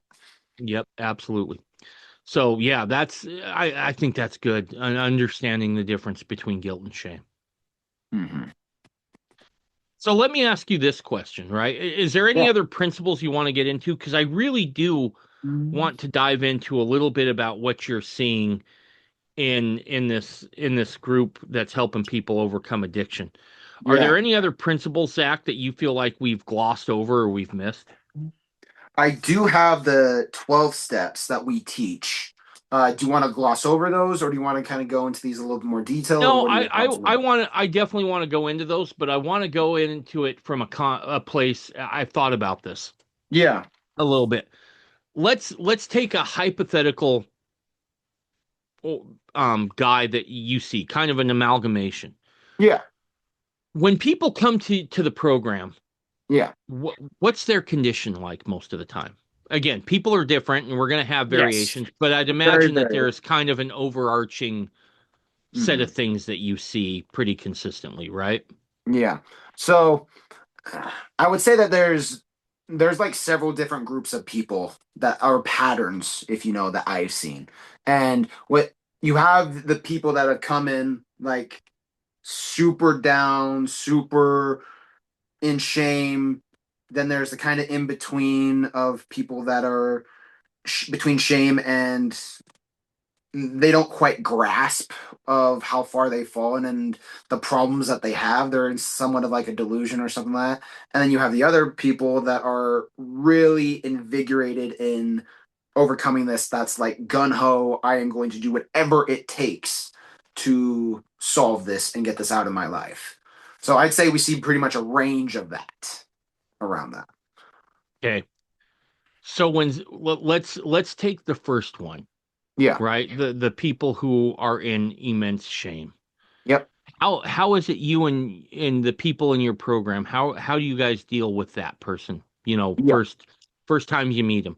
And look, Mhm. there are physical indicators, right? Oh If yeah. someone doesn't want to look you in the eye, right? Look, there's signs. So Yeah. I'm guessing you guys are pretty good now at being able to spot them just by their Hmm. posture and how they Hmm. carry and conduct themselves. So Yeah. let's take that first group there, the guy who's just Yeah. beaten down into shame. How do you guys deal with that guy first, right? Because So I'm guessing before you start working those steps, you mhm. got to get them to a place of hope, right? Yes and How no. do you get them there? So one thing that we do is so we teach one step a month, and then we also have discussions of things that you can do day to day to give you space and to give you the ability to start using the the lessons that we teach you. Because people who have been enthralled in their addiction, I always called it like a wave of it would just hit you and hit you hard, and you wouldn't you could barely think in the situation. So we are big into teaching day to day things that you can do to kind of distance yourself from the addiction and then really start to go from there. Because this is a group therapy. I don't know if I mentioned that earlier, but this is like a group therapy of like a bunch of different people at the same time. Right. Okay. So typically, which is there a certain group that of those three that present more challenges than the other? The people that have the hardest challenges are the ones that have the hardest relationship with God, bar none. Those are the people that they're wrapped in shame. They know they're wrapped in shame, but they're mad at God. They're mad at their life's not going the way they want it to, and they hate themselves, as we kind of talked about. They hate themselves, and so those are the people that we kind of really need to have like just a direct class, and we'll make like the whole class. If they're willing, we don't force anybody to talk, but if they're willing to kind of go into their situation and kind of see what we can do to help their specific situation and give them direct details on how to kind of better their situations. Gotcha. Okay. No, that makes sense. So let's move into the steps then. Yeah. So a little history on these steps. The church actually got it. Everybody that has a library app, if you actually type in addiction recovery, there will be a plethora of things that you can do. Um, I believe I believe it's just called addiction recovery pamphlet in your in the library app itself, and it'll have these 12 steps. So the first one is honesty and submission to God. This has to be step one. You cannot fix a problem until you recognize the issue. And um, you'd be surprised at how many people don't think they have a problem and then they do have a problem. I loved Right. Jordan Peterson gave an amazing talk. I listen to a lot of psychologists, so you can tell, but Sure. it's called "Mommy, There's a Dragon." And it's a children's book, and it's basically about this little kid telling his parents, "Hey, there's a little dragon in the house," and every time their parents would ignore it, it would grow, and it would grow and grow and grow, and each time the mom would say, "There's not a dragon, there's no such thing as dragons," and pretty soon the dragon literally carries the house down the street, and then yeah, and then finally the parents are like, "Okay, there's a dragon in the house," and then would begin to shrink, and then they would continually acknowledge it until they brought the house back, and it would shrink all the way down, and then eventually would disappear. And Right. it all the shrinking all started with the recognition of it. And you also have to recognize you are powerless to fight this on your own. All addictions, I'm going to say it again, you cannot fight alone. You have to do with this with Christ. Okay. I Is this thought, the part about surrendering to a higher power? yes. So the church actually, so one thing interesting about AA is they were started by a Christian group. They had a lot of really hard Christian messages in it, and now they've slowly removed it. I want to, don't quote me on the year, but the LDS church came to them and said, "Hey, do you mind if we borrow these steps, kind of doctor them up a little bit, and use them for our people?" And they said yes. So that's kind of like the basis. This is the starting point I like to start everybody. Like if you don't know where to start, you start with these steps. And then we can Okay. kind of teach you other things. Let's talk about that step. What does it Yeah. look like for an addict to surrender to Christ or to a higher power? Yeah. So this is getting into steps kind of one, two, and three, which is honesty, hope, and trust in God. And that's really all these kind of work in tandem. And but so you first recognize there's a problem, and then you have hope that Jesus can in fact, and you have to do this consciously, can in fact save you from what you've done. You have to believe in the atonement. This is when I've had people, they say they believe it, but then when you actually challenge them on it, like we used to have a picture of Jesus Christ and say, "Look at him. Do you believe he can save you?" And they've been They looked at him for a moment. You see tears well up in their eyes, and they go, no.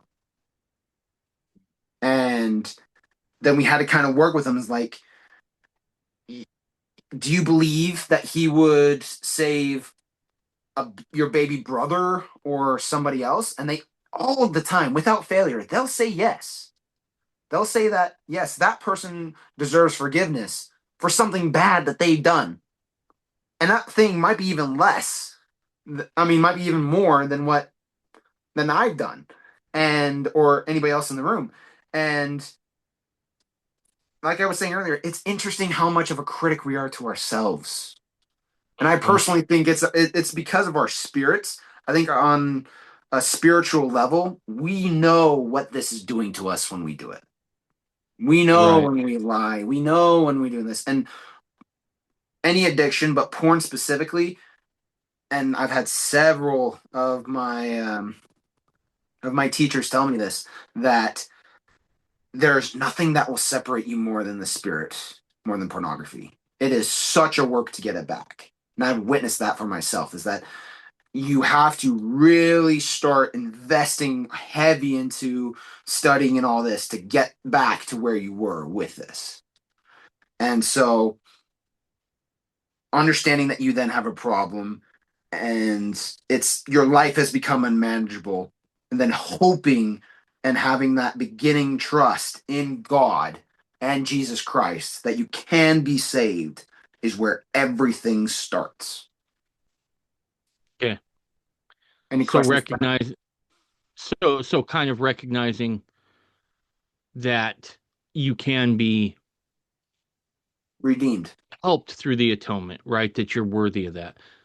Yeah. And so you do that through kind of thought exercises, right? If it's good enough Yeah. for your brother, it's good enough for you. God's no respecter of persons. And Yep. then understanding that you can get there to that. Yep. Okay. So that's how you would essentially surrender and start that is by recognizing that you're going to need the Savior's help in this. Yep. Okay. So what would be the next steps? Step is truth, confession, and um, become entirely ready to have God remove all your character weaknesses. This is the next three. Okay, And so let's start with the first one there, right? I yeah, don't want to just lump three together that's here. fair. I That's think fair. these are important enough to take Yeah. individually. So what was the first one there again? So truth. Truth. So in this one, Explain how you apply that to, or yes. someone would apply that in trying to overcome addiction. So this is when, and again with guilt, not shame, you become very aware of the extent of your addiction. Usually we ask people to make a journaling of every time they remember and where they were in in every time they used, as we like to say, to really grasp the full extent that you are addicted to this. Like some person will say, okay, I used 60 times over the next 3 months. And then we say where you were, what happened. And what this is a big part of this is pattern recognition. You really start to understand the patterns of why you are using, of the things that you also understand of who you might have hurt, right? You gotta make a list of that. So that's the next step for that. You know, it's interesting. Truth, we always say truth will set us free, and Yep. it will. But in situations like this, and I can speak from personal experience about this, it wasn't so much about addiction as it was learning that I was living in a way that was contrary to what God wanted for me and other people. Yeah. Um, but it could make you miserable first, Yeah. right? It's important to recognize that, and that's healthy. Yes. To sit there for a moment and realize, oh, I am I doing screwed these up. things. Yeah, I screwed up. That's an Mhm. uncomfortable place to be, but it's absolutely necessary. So that's what truth would be is becoming aware that you've kind of messed up and that there needs to be some action taken, and understanding that not only have you hurt yourself, you've hurt other people, Mhm. and sitting with that. So Yep. after someone does that, what's the next step? Um, this one's the hard one. Um, Admit to yourself, to your heavenly Father, and the people that you have harmed, and ask for their forgiveness. Okay. That's one that's rough. The AA has a thing where you only confess if you can actually help. There are Right. some there are some people that we hurt that we just can't help them. But we still need to confess it. We still need to be willing to help any way we can, right? And that's a real hard one for people So because explain to me, let's say it's someone who comes in, I don't know, pick yeah, the addiction. Someone comes in yeah. with the addiction, and when they get to this step, Mhm. what's that going to look like for them? Is this like the Apology Tour 2026? I mean, like what does this look like? It's pretty close. It's tailored to the individual and their individual sins in life. But basically, you have to go through and find out where you can help and do and you confess. Like for me, that was going to my parents. I had brought that sin under their roof. I had to take responsibility for that. That was my burden to bear. I had to go and confess that. And eventually my dad rededicated the house and made sure that we lived in a spiritual place. And um yeah, it's having the basically willing to take on as much, trying to fix as much as you can, right? It's one thing I noticed in Right. the scriptures that we may have been forgiven from our sins, but we still need to take accountability for them. Yeah, yeah. Forgiveness does not mean all the consequences go away, right? Exactly. Some of the consequences will, but there's others that will stick around. The worst consequences will, and that's the fact of not being able to see our heavenly parents ever again. Like Right. that may not seem like it in the moment, but Christian would always say this is when he went on his journey of really trying to help everybody that he stole from or that he actually hurt in that way. So with that, part of that was confessing it. Yep. That's to me, I think that's the hardest part for people to get through is the Right. confession, right? Because Right. it's one thing to recognize it within yourself, right? That truth Oh part yeah. to make the self admission. It's another thing to say the words out loud. Oh yeah. But but I want to ask this question Mm-hmm. because I think this will illuminate why it's so important. Yep. Zach, as you would go to your parents and you would confess something, Mm-hmm. what was the feeling like before, during, and after? Absolute dread before, surprise during, and then relief after. Okay, explain the dread. The dread is your mind starts going. The devil is always trying to tell you, like, oh, they're going to do the horrible case scenario. You're going to be yelled at.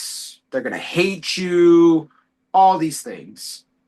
And then there was in between the relief and the surprise, I would always be surprised. And I have great parents. Don't get me wrong. I have absolutely amazing parents. And it was really the thing that hurt most is knowing that I let them down. That's Right, one thing that really stung. And I think on a spiritual level, we all have this with our Heavenly Father too, is we know we did something wrong right. and that it hurts. And so we try to avoid it. We try to really distance ourselves from that.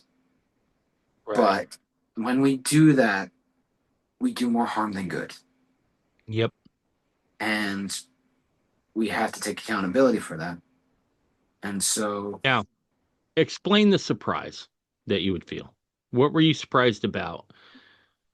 they wouldn't react like that. They react in love. They would say, "Yeah, that sucks that you did that, but we still love you. We're not going to throw you out of the house or anything drastic like that."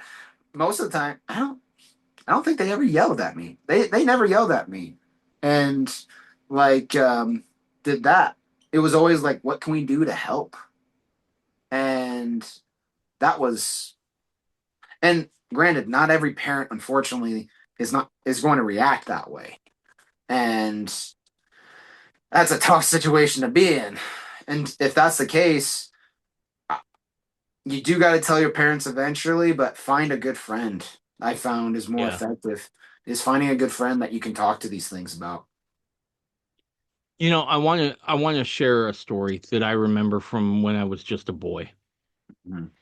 So my old man grew up, he was born in 47, raised in on a dairy farm in the upper Midwest. Mm-hmm. Um, Not exactly a time period known for their softness, right? A little Yep. more gruff and rough around the edges is kind of the parenting style of the time. Yeah. But my dad somehow escaped that. I don't understand it. I know from stories his dad was pretty rough, but Mm-hmm. somehow my dad wasn't.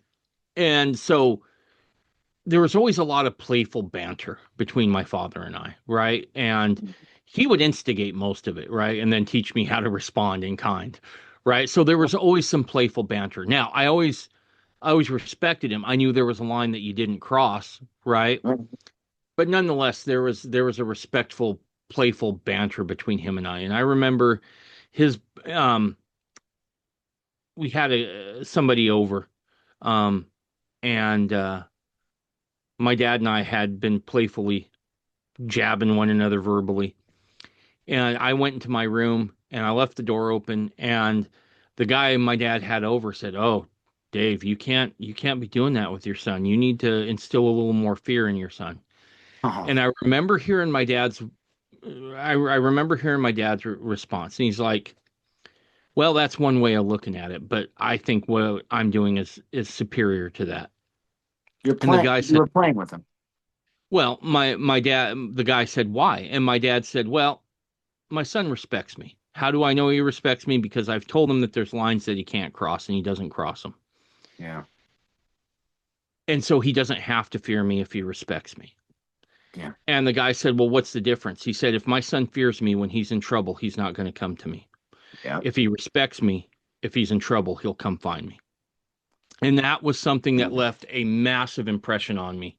And it sounds like it's something that your parents were keenly aware of, right? Mm-hmm. That difference between fear and respect. And certainly, I want to say that a healthy fear can be a good thing, but respect should be the preferred operating system there.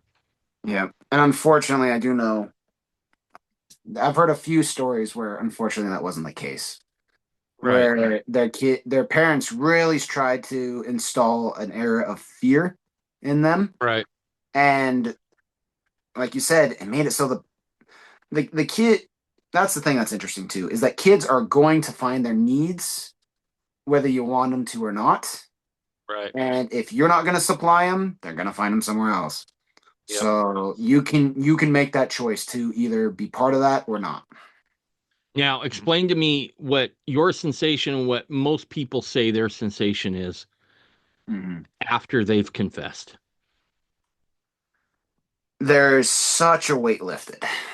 Yeah. Um, I tell this story a lot in group, and it's and I usually take this story too and teach the kids. Is there was one time where I was going through such a hard time. I had gone a really long time without relapsing, and I did not want to relapse.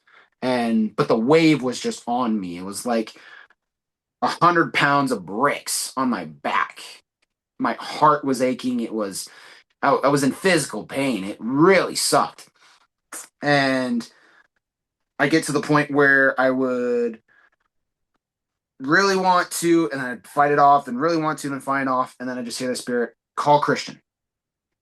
So went and called him, and he did something that was, 1 second, sorry. Um, he did something. He told me, "You're gonna have to trust me. I need you to go to a gas station." I'm like, "Why on earth do I don't even want to go to the house. Why are you telling me to go to a gas station?" He says, "Just trust me. Call me when you're there." It's like, fine. I go to my favorite gas station. As I find out later, that was a little bit of a mistake, but I call him and I'm like, "Okay, what do you want me to do now?" And he says, "I want you to ask the spirit who to tell and share your story." I go, "Okay, whatever." And I pray about it, and I get the impression, tell the cash register person.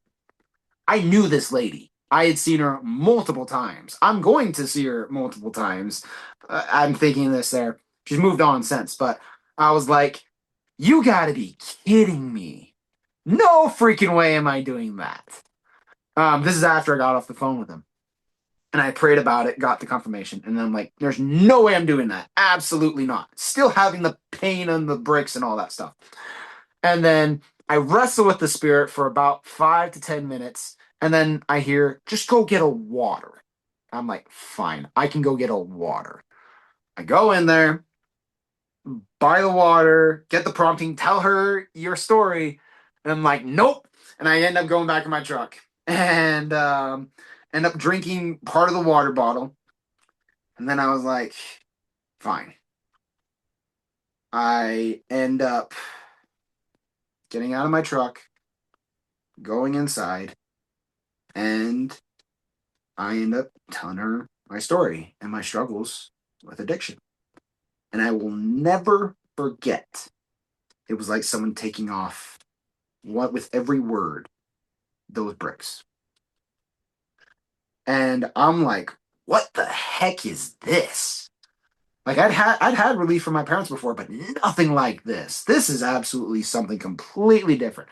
And I try, and then group was, I think he was either the next day or the day after, and I'm like, I need to find like this is such a big answer. I need to find what the cause of this was. And Christian doesn't end up being there that day. And the person that was there hadn't experienced anything like this, so they didn't know. And I'm like, what the heck? So I'm like, he's not getting away from this. I am calling him. So I call him, demanding the answer. Why did this work? And I'll never forget what he said. He said, "You served her." And I was like, what? And then it flashed in my mind. After I got done sharing my story, she shared her story and the problems she had with her sons and the love she felt with them. And she got to express that. And he expressed to me, service lies in the prefrontal cortex, not the amygdala. When you are serving somebody, you can't be anxious. You can't, if it's genuine service, you cannot be in fear or anything like that. It's literally a switch. You're doing one or the other. And I'm like, holy cow. And then I started implementing that in my life, and it was crazy. The human body is designed to serve if used correctly. And we're designed to take advantage of that, and we don't. And so then it was just a matter of, okay, how can I maximize service versus maximizing thinking about myself? And completely changed my life. That was So it's such a game changer. there's a little bit to unpack there, right? Yep. First off, you need to have people around you that you can confess to. Yep. But this idea of you sharing your trial as an act of service to somebody else. Yep. Again, we live in a world that's largely fake. Fake food, fake struggle, fake happiness, go down the list. It's a digital world where real voices just go to be absorbed and died. Yep. You need somebody that you can go to, that you can talk to. And when you encounter something real in a world that's as fake as ours is now, it's therapeutic, right? And so when you can when you can tell your story in a way that others resonate with and be willing to share that, it's absolutely an act of service. I think Yeah. so often, and I remember I had this, it was an impression. I remember it was the second time I was called as an elders quorum president. Mm. And I was standing up and I was talking to him, just conducting some business. And out of nowhere, I mean, mid sentence, this thought just came to me. Every one of these guys is struggling with something, but they're afraid to admit it because they don't want to look weak, Yep. right? And it was only months later when I was trying to figure out how to extract that, get them to be more vulnerable, Yeah. that the service of that is that it signals to everyone else, well, okay, so I have a similar problem, or I have a problem that's like that, but not quite. Yep. And the recognition that, hey, we're all struggling here. We're all sick, right? It's a funny ploy because we all go to church, and at some level, there's, you're putting on your best clothes, you're also putting on your best face Yep. to kind of hide what's really going on, right? And Yeah. so we've turned our churches into um, museums or mausoleums. They're Hmm. beautiful. They're they're they're they're nice to sit in. Yeah. Um, but as I've read the Gospels and I've studied the restored gospel, our Mhm. churches shouldn't be museums and mausoleums. They should be hospitals. Or places They of should inspiration. they should be places we go to be healed. All of us have a sickness of one form or another that requires the healing arts of the great physician to heal those up. Yeah. And we need to stop judging other people, and we need to be willing to listen to what they're going through. I want to share a story that of when I was living back east. So I moved to Maryland for about 3 years. Hmm. And while I was in Maryland, um, like the first Sunday we went to church, like Mormons get kind of sparse east of the Mississippi. Oh, Um, yeah. and so we had to drive 30, our ward house was 30 minutes away. We had to make the drive every Sunday. And I show up the first Sunday and they're like, "Oh, are you just investigating?" I'm like, "No, we just moved from Idaho." And they're like, "Wait, you're like a Mormon from the Mormon Belt. Oh, Uh-huh. you must be bringing glad tidings, right?" Like Uh-huh. it was a big deal. And then I didn't realize it, but um, I was uh, I was called into to as elders quorum president like that day. Um, but I Surprise. remember I was in that ward, and we were having a ward conference, Hmm. and we had a ton of investigators there, and many of them smoked, right? And so our ward house smelled like a chimney, right? I mean, Right. there was a lot of the smell of smoke. And I was asked to sit up on the stand, and so I was on the stand on the opposite side of the podium or the pulpit from where the stake president and the bishop was. And I could tell the bishop was really uncomfortable. And the bishop was Hmm. a good guy, but he was also a bit showy, right? Yeah. Um, you know, and I think some of that was well intentioned, trying to set a good example, but oftentimes it just fell flat, right? Didn't It was you could, insecurities yeah, you could tell it was born out of more of a place of being of shame. disingenuous Yeah. than being genuine. And the sacrament meeting got over, and I got up and I was just walking by the bishop and the stake president. And the bishop gets up. He's like, "I am so sorry our ward house smelt the way it did. We have a lot of investigators." And the stake president, to his credit, just raised his hand, just kind of like this, like, "Stop." And he said, "You know what that smells like to me?" And he said, "What?" He said, "Repentance, and I welcome it." And if every one of our ward houses smelled like this, but there were people who were spiritually sick getting healthy, I'm here for it. Yeah. Um, I think we have to recognize that our churches and our meetings need to be places where the spiritually sick can encounter the great healer. Amen. And it's our job for those of us who maybe aren't struggling with bigger things like that to try to set our meetings to be a place where they can encounter the Savior, because that's what will ultimately change lives. So that was great stuff. That was a lot to unpack. So what's the next step? So after confession,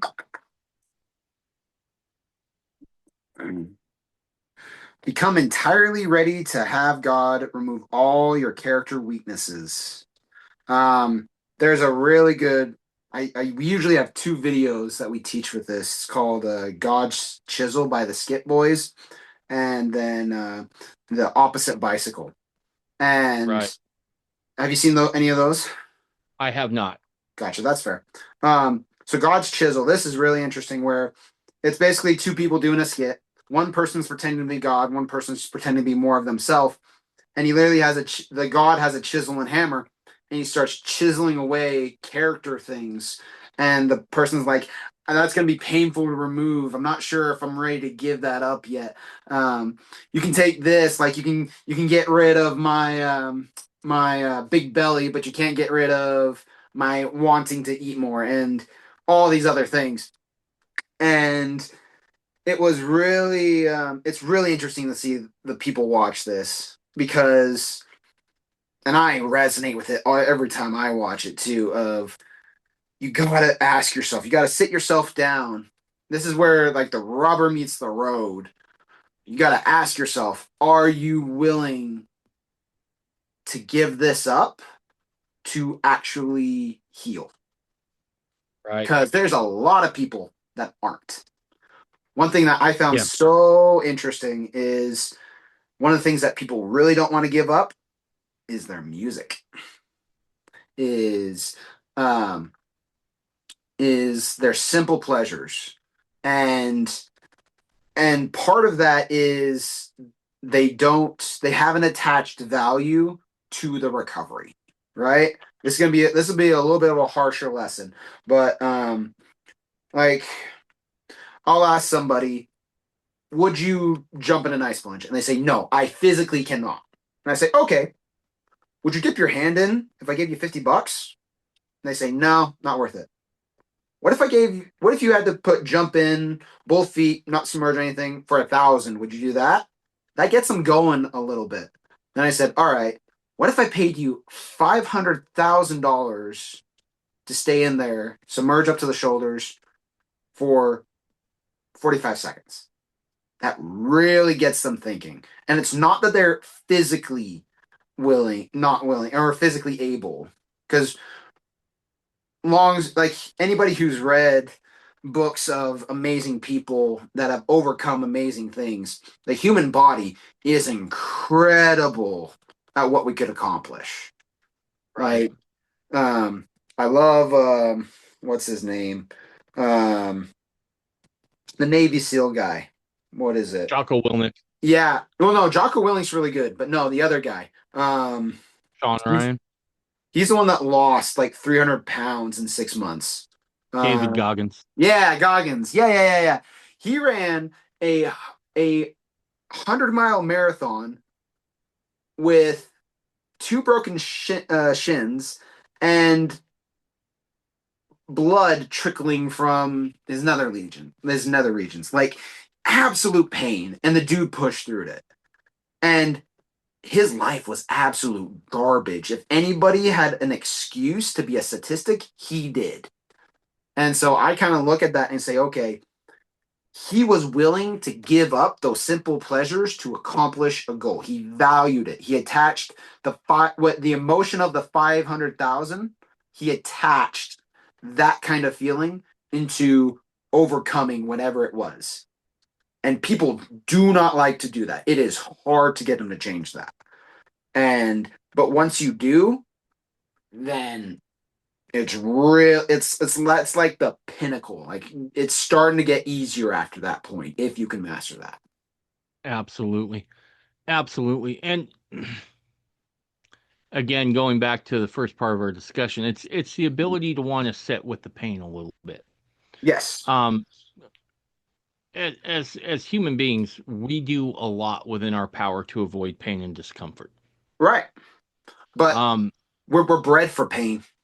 yeah, yeah. The truth of the matter is it's the struggle that we really need, and he embodies that really well. Okay, that's good stuff. Let's move on to the Yep. next steps, Zach. Um, the next is I have that. Just make sure I'm not repeating. Um,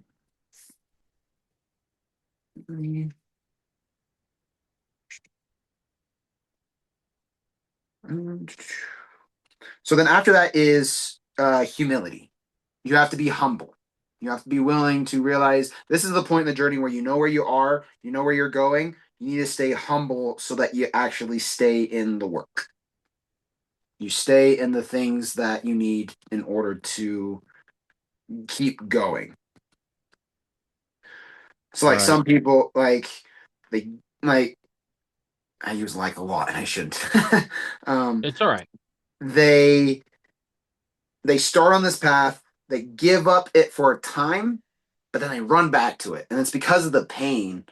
They did a really interesting thing about rats where they gave them every time the rats would push down a lever, a string of cocaine would fall in, and pretty soon the rat would keep pressing that lever over and over, and they stop giving them cocaine. Eventually, they quit pressing the lever, the rats, but then they'd give them a shock, and the rat would return to that lever, whether it was going to receive cocaine or not, and it would pound it harder than it's ever had. And you got to recognize that the devil's going to test you. The devil's going to see if you really do care about giving this up. And you have to be committed, and you have to understand that the trials are going to come. You're going to be in it, and you got to be able to be with God and to ride out the waves. And we have some several techniques and day-to-day things that help with that. What are the techniques? One thing is to actually identify, and this is best done with a person, but to actually identify what the feeling is. So I'll walk through myself a little bit. Is with me, it was the feeling of worthlessness, right? Identify where is that in the body. With me, it's in the shoulders. It's right here. Does it have a color? And this sounds super weird, but you say the first thing that comes to your mind. For me, it's like a black sludge. Does it have a shape? For me, it's a sphere that kind of moves and develops. You can go deeper. You can ask, like, does it have a voice or something like that? And a lot of big names use this technique. That's another thing I've noticed. Like, if you ever research Sarah Brewer, she's fabulous. She's on YouTube. She helps a lot of people. She uses this method. Tony Robinson, for people who know him, he's big in with this method. This does work, and what it does is you actually identify the feeling so that you are completely aware when it's in your body. And then once you do that, you identify what is it trying to protect you from. Right. That's only after you've identified it, only after when you really have you can associate with it and you know what it is. And this is with anything, by the way. This is with lust, with hunger, with everything.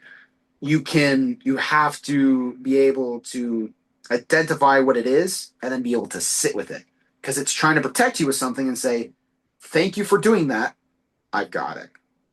I'm able. There's no lion. There's nothing that's actually trying to kill me, and that's what this is. It's trying to protect me from that.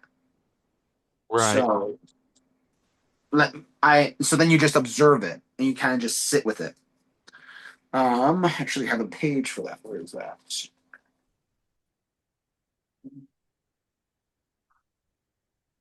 Another thing we do halt BS, and um, we kind of added this on where you identify if you're hungry, angry, lonely, tired, bored, or in shame. These things are your body is actually weaker, and because it's weaker in some form or fashion in this, you are more susceptible to go back to that craving. It's like with the rat with the electric shock. It's going to return right back to that pedal and start pounding it. because that's what was the solution. Bad solution, but it was still the solution. So your body, your brain is instantly going to try and go back to it. Um, then identify three R's, and that is resentments, regrets, or realizations. Or, excuse me, rationalize. So this is what people will do. You have any questions so far? No, uh-uh. Okay, okay. So resentment is by far, I think, the biggest state for cause of relapse in my personal experience.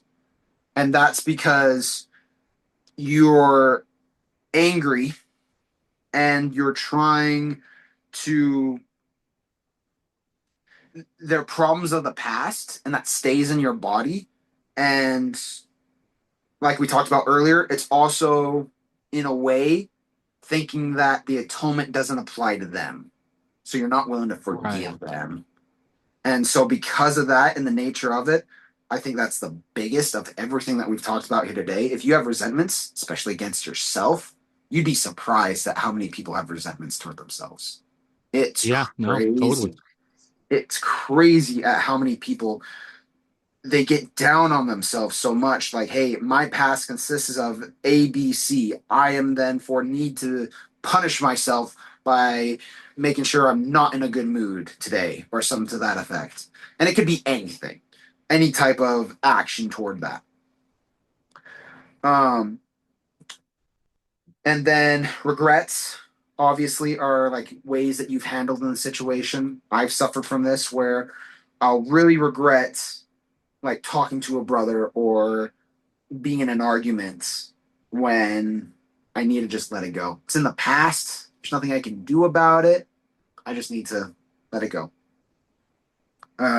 Or better yet, this is something that we do.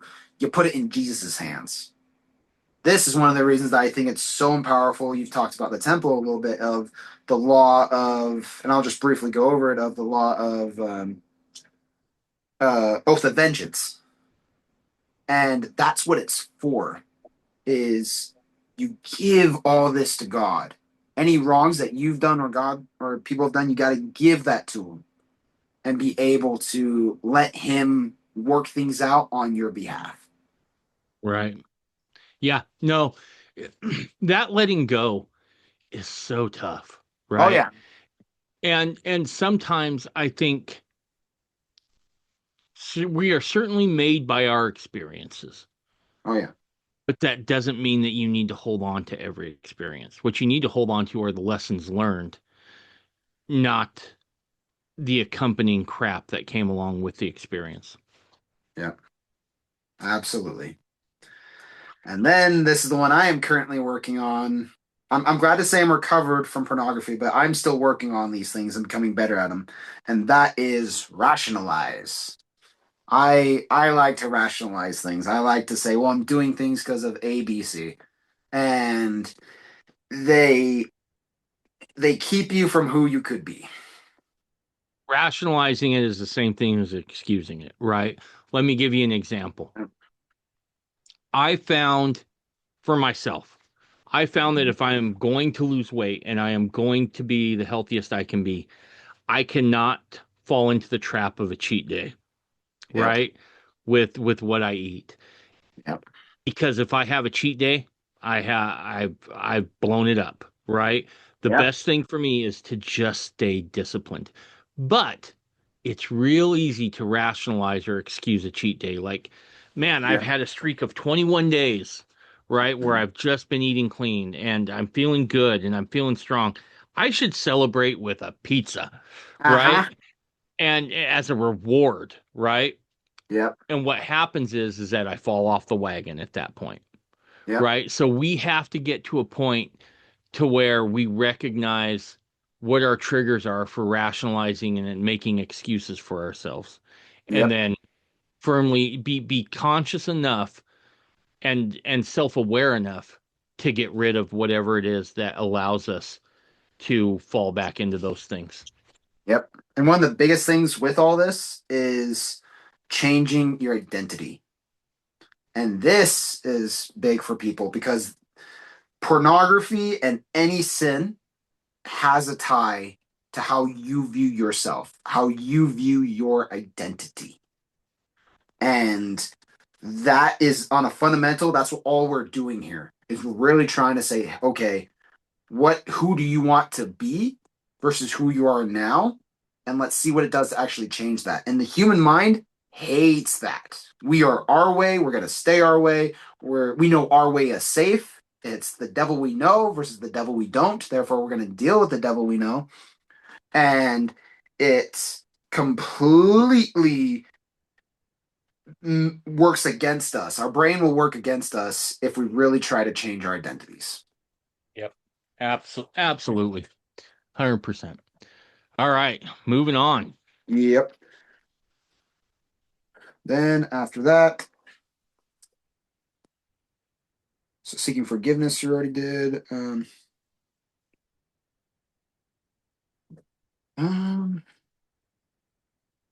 there's accountability, but we kind of already talked about that one.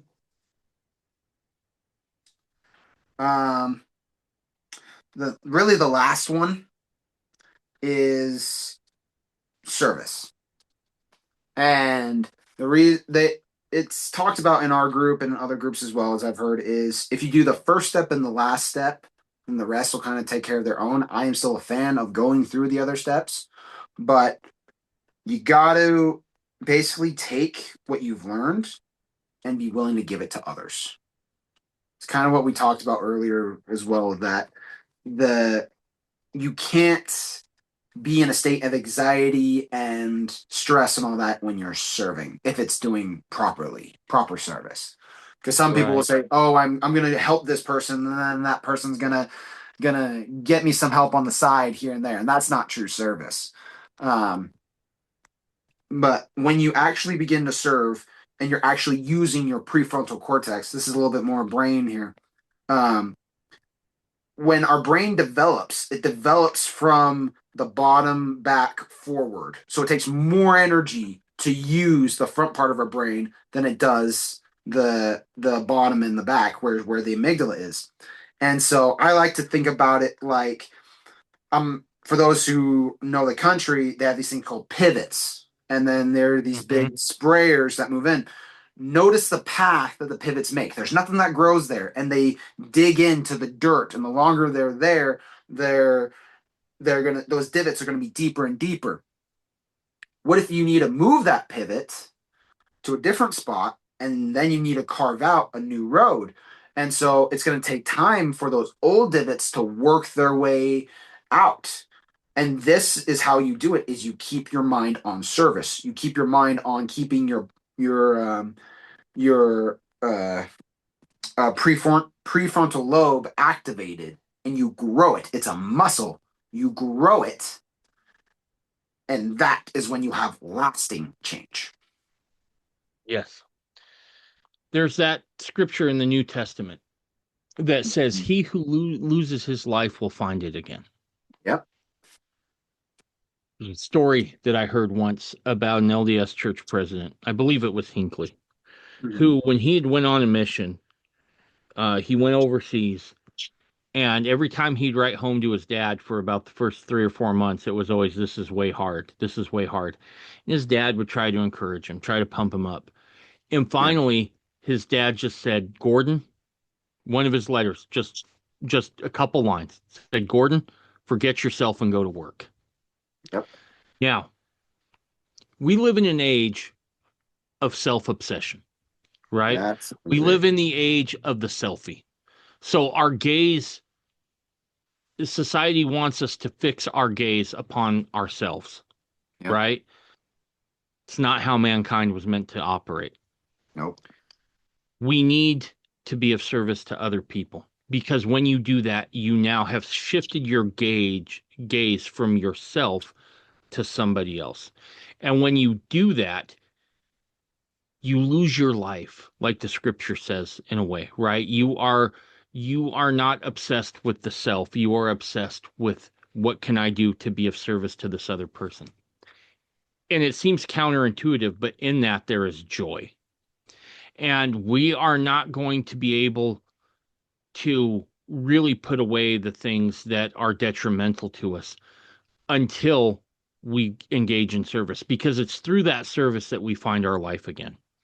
Yep. Um, if we look at any of the people who made a lasting impact, it was people who worked for somebody else other than themselves, right? We can look at certainly Christ and his life.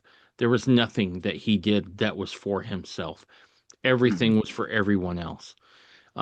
We just go down the list, right? Yep. These are all people who contributed to the betterment of the people around them and ultimately, in the end, to society in general.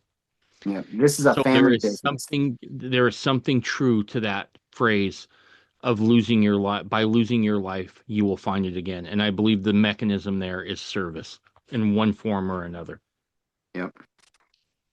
And you'll be surprised at, I was so surprised because I started implementing this in other areas of my life where it makes such a difference to your day. Hmm. Like, like your day is just so much better when you start Yes. serving. And it doesn't seem like it at the beginning. That's one thing that's very interesting is that it's like going to a place and you're like, I really don't want to go. And then you get there and you're having the time of your life. It's it's understanding that you're gonna get the reward after you've done it, after you're there, Right. you're embraced by it. And so don't let that stop you from doing it. Right. Absolutely. No, that service portion is so key in finding not, excuse me, not just relief from our own addictions, but finding joy, Yep. right? What is it God said is his work, his work and his glory? Well, it's not him, it's Yep. bringing to pass the immortality and eternal life of man, right? Yep. His whole existence still is devoted to us, Yep. getting us to the best place that we can possibly go. And likewise, if that's the Father's work in the glory, that should be ours as well, right? Yep. Being of service to our kids, to our wives, to our family, to our communities, to the places we work. That's where true happiness lies, is in the sacrifice of the self for the Absolutely. betterment of others. And ultimately, that's what leads us to some of our most healthiest outcomes, Yep. is doing that. So that's the steps. Mhm. Okay. I may have missed one or two of them, but if I did miss them, then we covered them in other ones. If Right. that makes No, sense. no, I get you. I get you. So, That's the starting place. right, right. And look, I know from what other people have told me, you'll need to work those steps multiple times to get to where Yep. you need to be. Yep. And there's more So, work that you need to do. That's the thing is that right, these steps aren't everything. They're the starting point, and then there's a lot of internal work. There's a lot of self-love that needs to take place. There's other things that need to get done. sure. So let me ask you this, Zach. Hmm. Um, First off, because I got some questions I want to follow up with here. Absolutely. Do you feel like you've covered the material you wanted to cover? Let's Have see. you left anything out that you're like, oh, we need to hit that? Let's see. Talked about homeostasis. Talked about the brain. Got some. One thing that I do want to cover is finding your why. Okay, let's go there. So this is one thing that so once you have space in, then you start to go stagnant, and then if you don't keep moving, then you'll fall backward. And so another thing that you got to do is you got to, in order to be healed from this, you got to find a why. I think that everybody is born with, this is my own gospel of Zach. Everybody is born with some sort of thing that will give them purpose in life that they absolutely enjoy, and that's your why. And that's embedded to us at birth. It's not something that we necessarily um like I think when God says that he crafted us in the womb, I think he has a personal hand in giving to all of us that desire. And we try to um, cover that up or get that other ways. But as we found out, especially with addictions, it's not able to do that. For people that really struggle with addictions, I think it's because they have a really powerful why. And I think that, and if you don't have your addictions, it might be that you're already obtaining your why. Um, so let's see. Um, so there's this study that I did want to go over. It's called Rat Park, and I can't remember exactly who did the study. I can find it though. It's where a scientist. It's interesting how much studies they've done with rat and cocaine, but they had this rat and they had two waters. Yeah, they had two waters, and one was laced with cocaine and one was laced without. And the rat would just drain the cocaine super quickly, get super addicted, and often overdose. Then another scientist came along and was like, hey, why don't we pick that rat up and then put it in a place with there's lots to do, there's lots of um, other rats to interact with, and see what happens then. The cocaine was barely touched, which was very interesting. It might have had like a little taste. A rat would taste it here and there, but absolutely nothing of the kind of what like the first one where there was super overdose. I kind of equivalent that to us where when we are completely enveloped in making connections with our fellow man and serving them and doing and connecting the way God intends us to connect, that is when we no longer crave the addiction.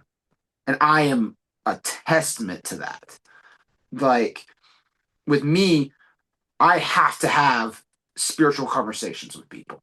I have to. When I don't, then, and I've noticed this, the cravings actually do come back to some degree. And then I have to be like, no. And it's more of a fight, if that makes sense. Now, obviously, I've got other things in place, like what we discussed earlier, where I can sit in it. But when I go to bed at night, I don't have any cravings or anything like that because when I hit the bed, it's like I've made meaningful connections. I have made, for me, it was having these scriptural and deep religious things. And everybody has these things. Like, I know people that they had to go on a hike. They have to hike so many times a year. They have to read books. They have to, so like sports is a wonderful outlet as well.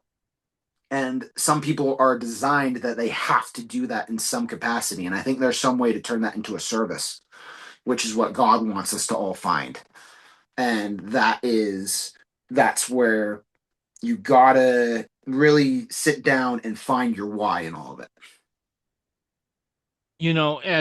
As Mormons, I feel like the why can be found in several different places, right? Mormonism allows us to find the why in serving our families and serving our communities and serving our kindred dead on the other side. I mean, there's so many opportunities to be of But it service needs to be in Mormonism. specific. What's that? It needs to be specific. The reason Right, why I say that is there's some people that say, "Oh, I want to feed 100 people." Well, how are you going to feed 100 people? I have no idea. I'm just right, going to do that. And it's like, right. no, you need to actually understand how you're going to do it. And to the point, like for me, my why is helping people overcome addiction. That's my why. Right. I go to work with plumbing. I dance on the weekends, but the reason I get out of bed is for this. I get such a kick out of it. And one of my favorite things was when I went and taught at school, taught little kids this, and you would see the pain in their eyes, and then you could see hope return at very specific points when I would get to certain points in my story. And that to me feeds me spiritually on a whole other level because I know I changed their trajectory. I changed the way that those kids were. And everybody needs to find this of how they affect others in that way. Yeah. Because when you do, then you don't care for the addiction because you're getting the dopamine and everything other ways. And it's gonna be tough. The why has to exist outside of you. Yes, 100%. The why has to exist outside of you. And that's my point, right? Is in Mm-hmm. Mormonism, there's Yeah. all these opportunities Yes. to get outside the why, right? If it's Yeah. temple work, if it's kindred dead, well, there's a ton of work you're going to have to do before that. You're going to have to extract your family names. You're going to have to prep those for the temple, the whole ball of wax. Yeah. If it's serving in your family, right? Again, you're outside yourself. You are looking to them. Whatever it is, make sure that why is outside of you. Yep. Okay. What anything else you want to say in regards to that, Zach? That's all I've got. Okay. I'd love to answer any questions that you have. Yeah. So let me ask you this. We've talked a lot about these steps. We've talked a lot about how the brain works and how these things get introduced and become addictions. Yep. Now, we've talked about surrendering to Christ. And we've talked a little bit about that and about atonement. Mhm. But talk to me specifically about how the atonement helped you and others that have struggled with addiction heal. Mhm. It brought hope in where there is was none. I have been suicidal 3 times in my life. I knew exactly how I was going to do it. I knew where I was going to do it. And I knew where it would be complete to where no one would intervene. All I needed was the day. And every time, God came through with me on that. Every time He intervened in some form or fashion, that resulted in me showing that He really did care about me and that I am worth caring about. And so many people don't know that. That's whenever I look at somebody, I look for that to see, does this person actually believe that? Because if they do, then good on them. I'm going to go find someone that doesn't and I can always find somebody because that's such a hard place to be. And I've been there and I know the road. That's the thing. I know what it's like. And if my life just results in helping people through that road, so be it. I'd be one happy camper.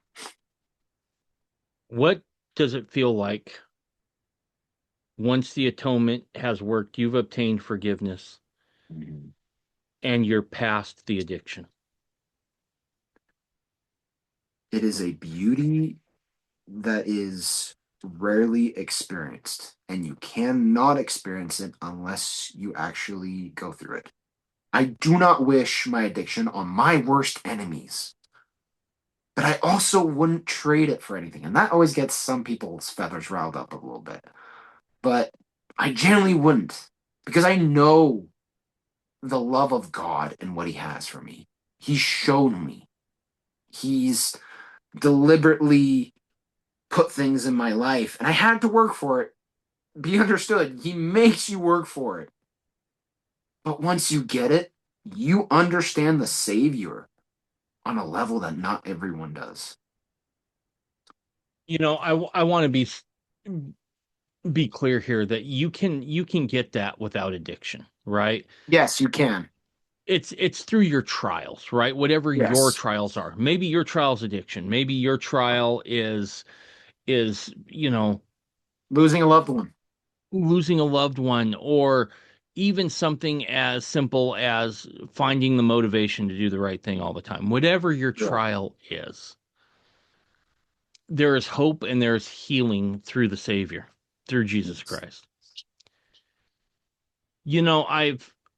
I've been the beneficiary of the atonement over and over and over and over to the point that they're not events, it's continual, right? It's just part of my life. Yep.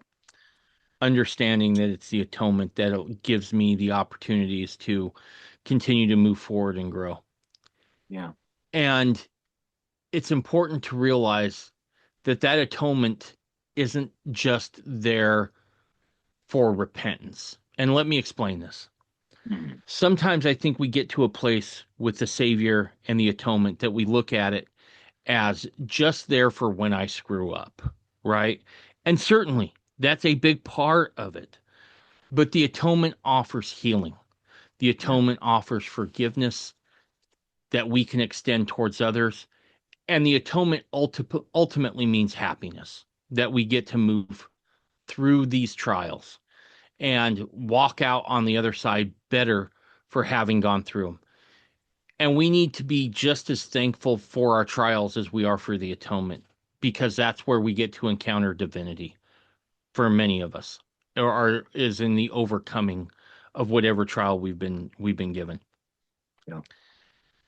I have been the recipient of having a broken heart mended over and over again, many times. And that's because Christ still continues his healing mission today. Sometimes it's physical healings, but I think most of the time it's a spiritual or a healing of the heart. And he's involved in the micro of life as well as the macro, the small things and the large. Yep. And when you can get to that point and realize that, the atonement starts to become more than just a spiritual aspirin you take when you're sick. It starts to become the source of your happiness.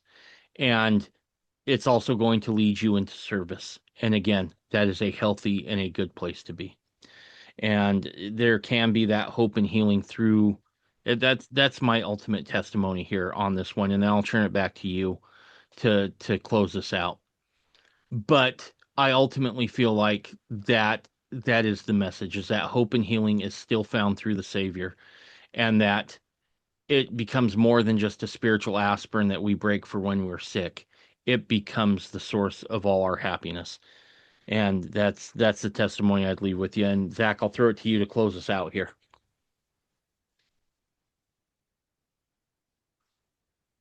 God wants you to talk to him.